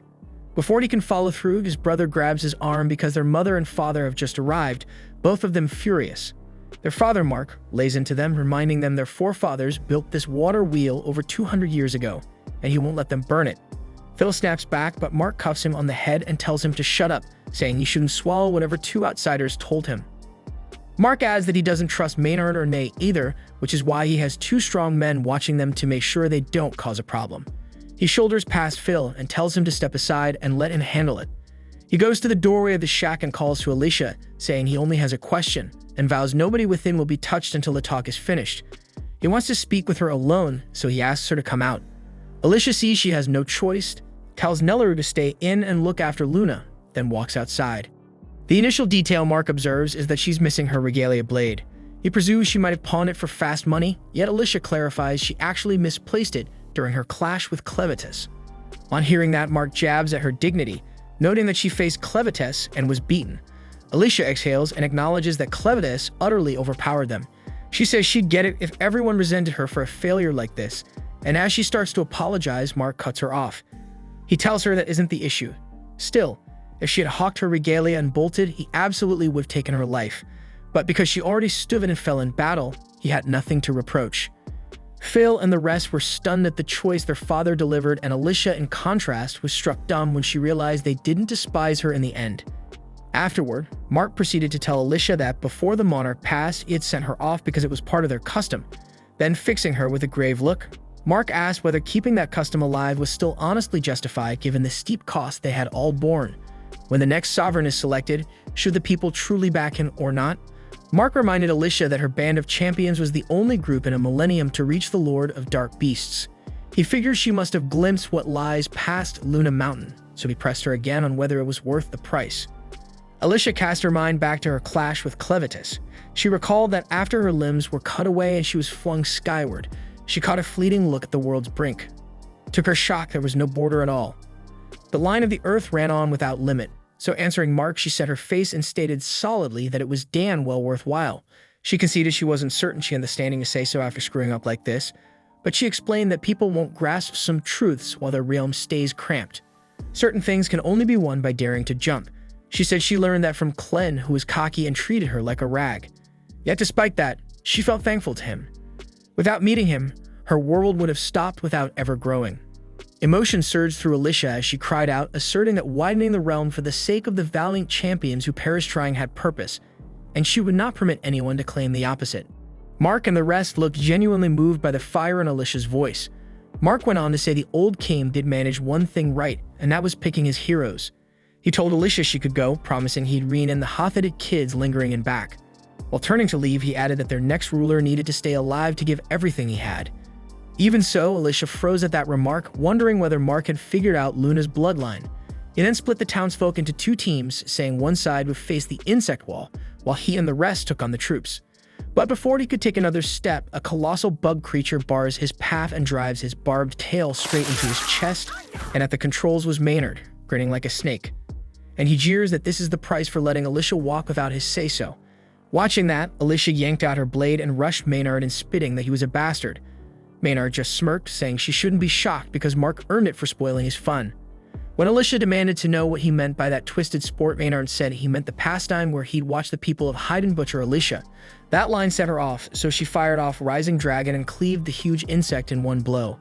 Maynard hopped clear with the same smug smile, asking why she couldn't have given him a heads up first. Right then, Alicia yelled to the townspeople, pushing them to get inside fast because a swarm was closing in. Right on cue, a black cloud of bugs came sweeping in. Luckily, every last one of them, Mark included despite his wound, made it to cover in time. But as the door swung shut, Nelleru looked through the window and spotted Alicia still out there, burning every bit of strength. She had to hold the bugs back by herself. Luckily, she tore through the first wave, and even Maynard had to be impressed. Yet he said this was exactly what he figured from a hero like her, standing solo and swinging no matter the chances, and the only question left was how long she could keep that up. At once, Alicia crumpled onto the dirt in agony, and right then Maynard offhandedly noted he had neglected to mention a detail. The insects had been venomous the entire time. He explained that if the large ones pulled your focus, the tiny ones dose you before you even realize. Maynard added he could not direct every critter around, from bees overhead to ants underfoot. But the most fearsome of the lot was a special spider breed whose toxin can break human blood down at its core. Alicia abruptly sensed a crawl along her nape, but before she could smack it with her palm, the arachnid sank its fangs into her. Maynard said its venom was so damn potent it could liquefy small life from the inside out. As Alicia fought for breath, Maynard started laying out the reason he despised heroes so much. Ironically, he confessed he once adored them, yet as a kid he learned these supposed heroes never showed when he truly needed them.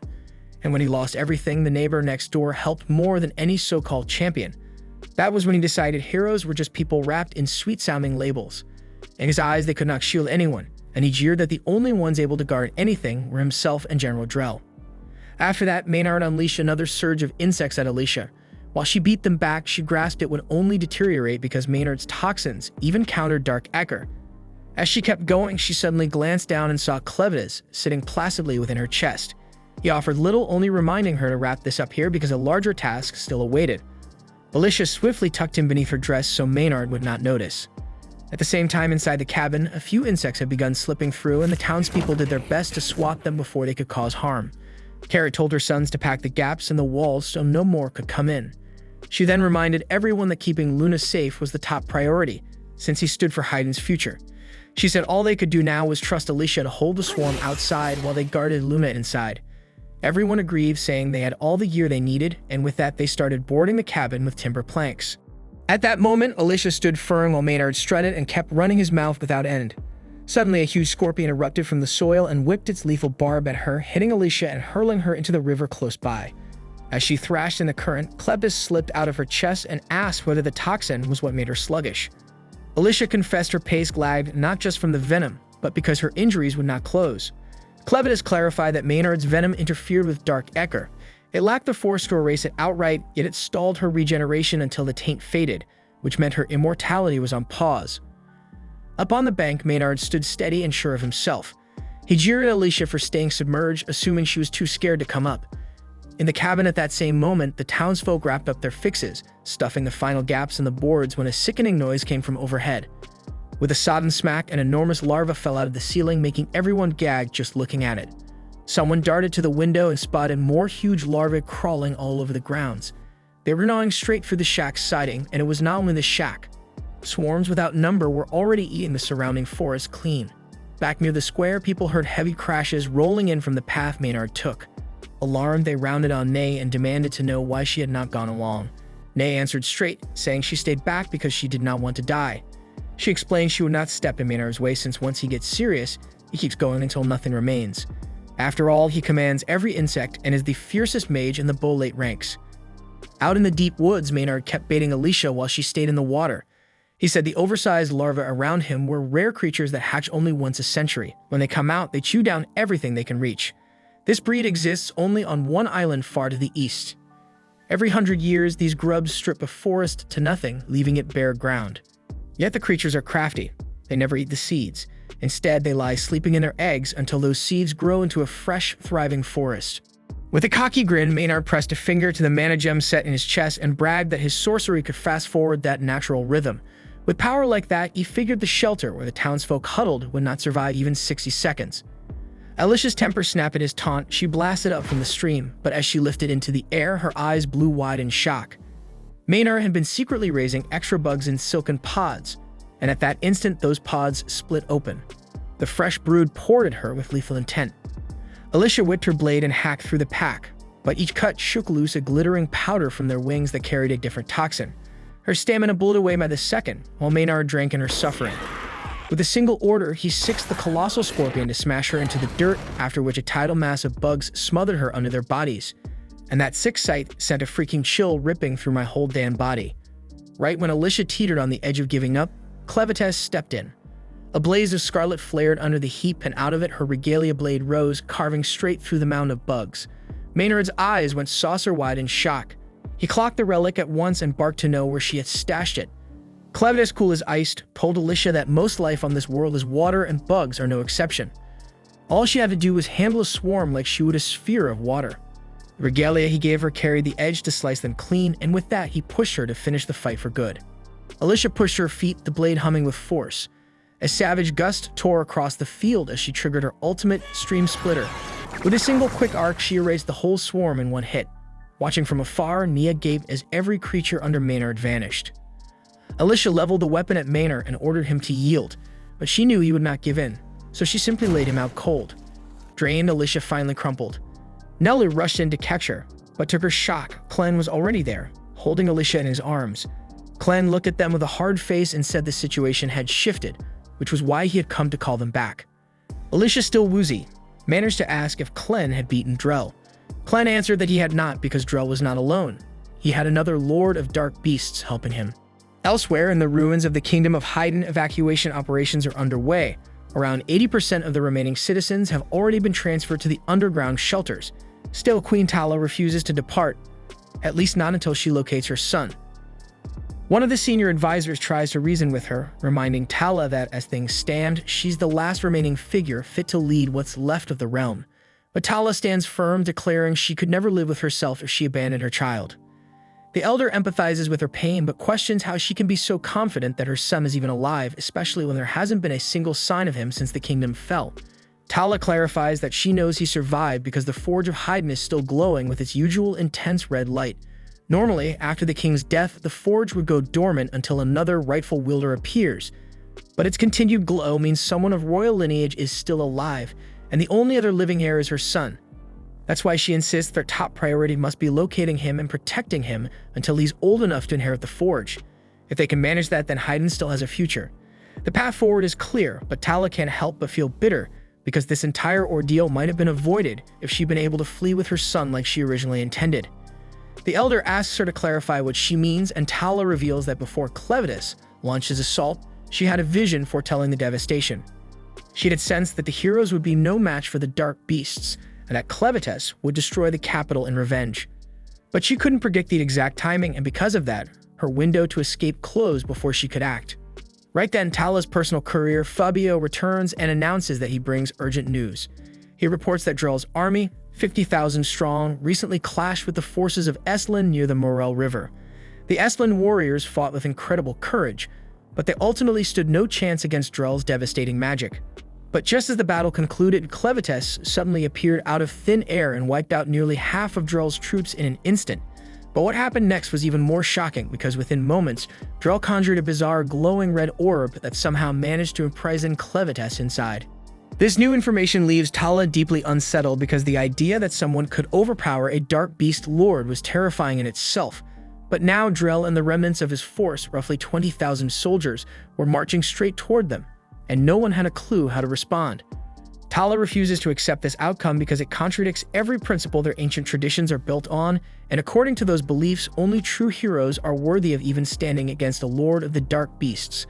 But Fabio counters, pointing out that Drell was once a hero himself, and more importantly, he still carries his regalia, so by the letter of prophecy he qualifies.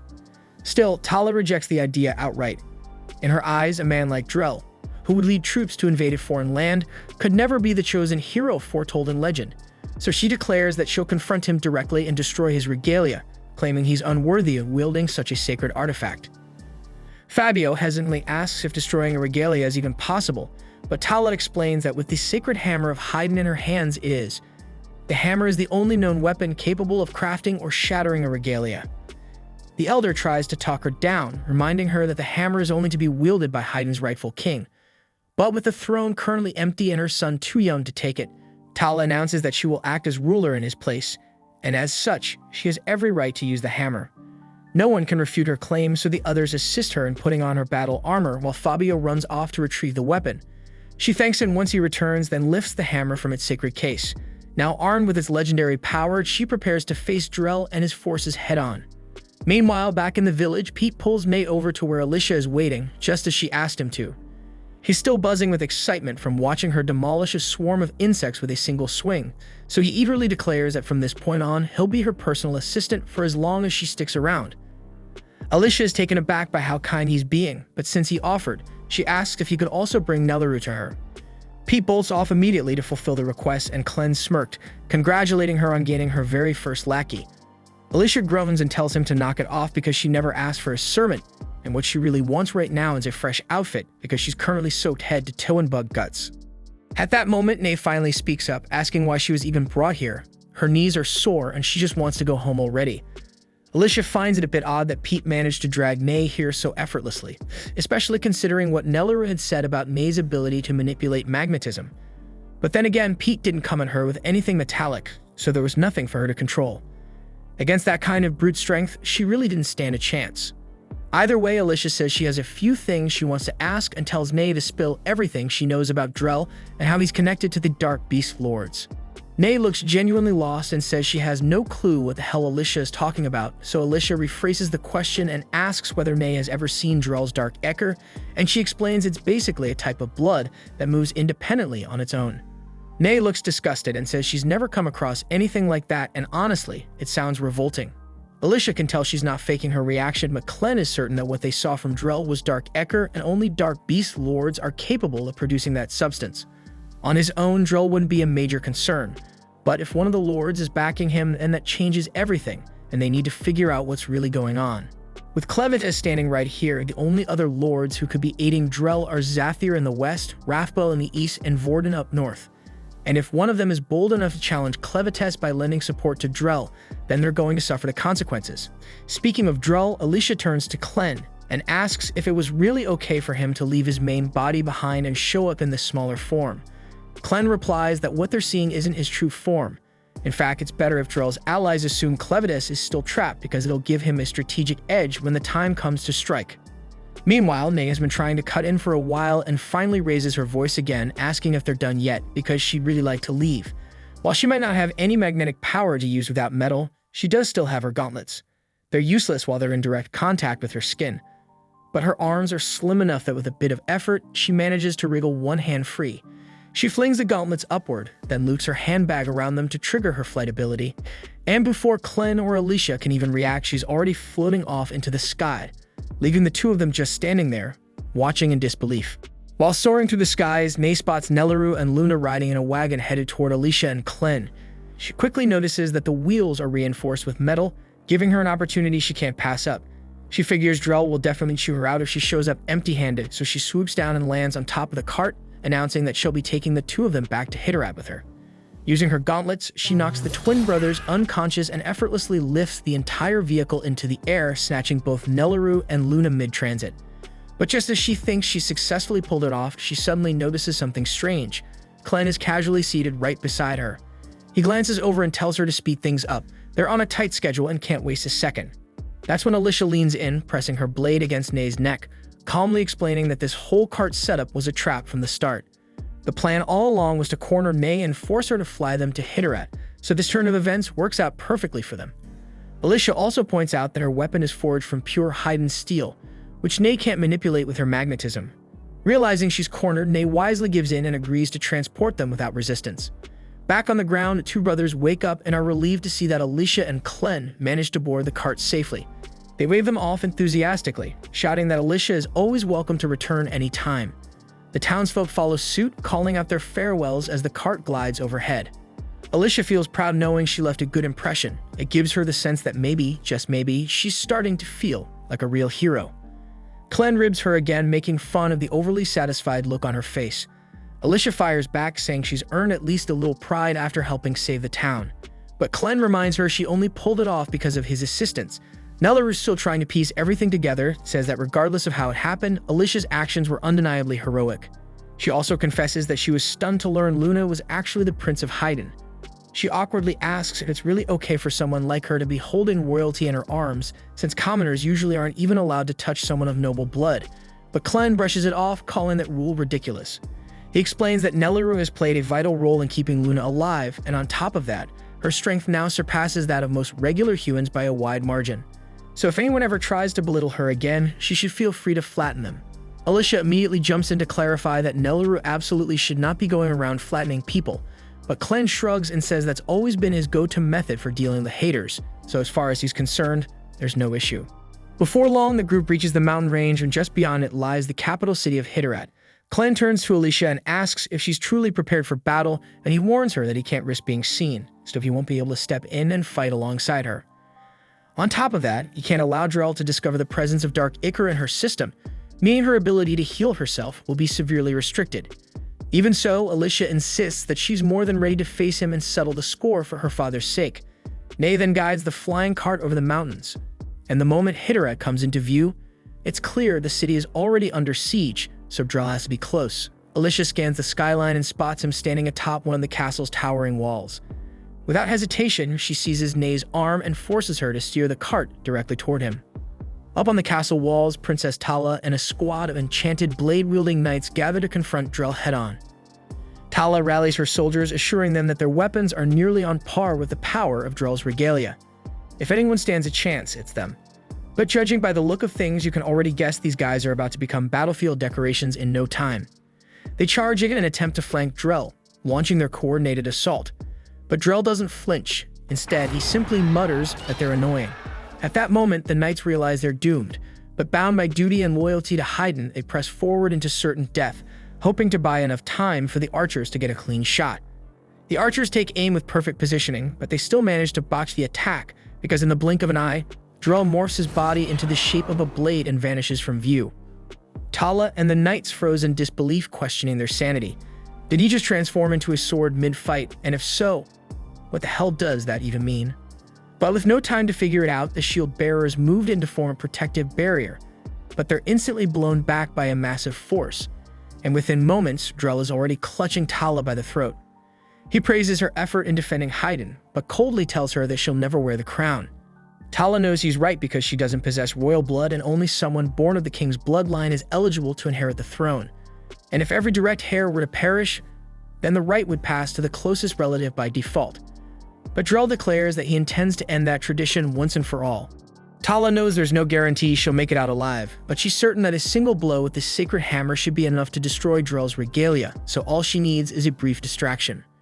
Right then, Alicia comes crashing down from the airborne carriage, and Tala has no idea what the hell is going on.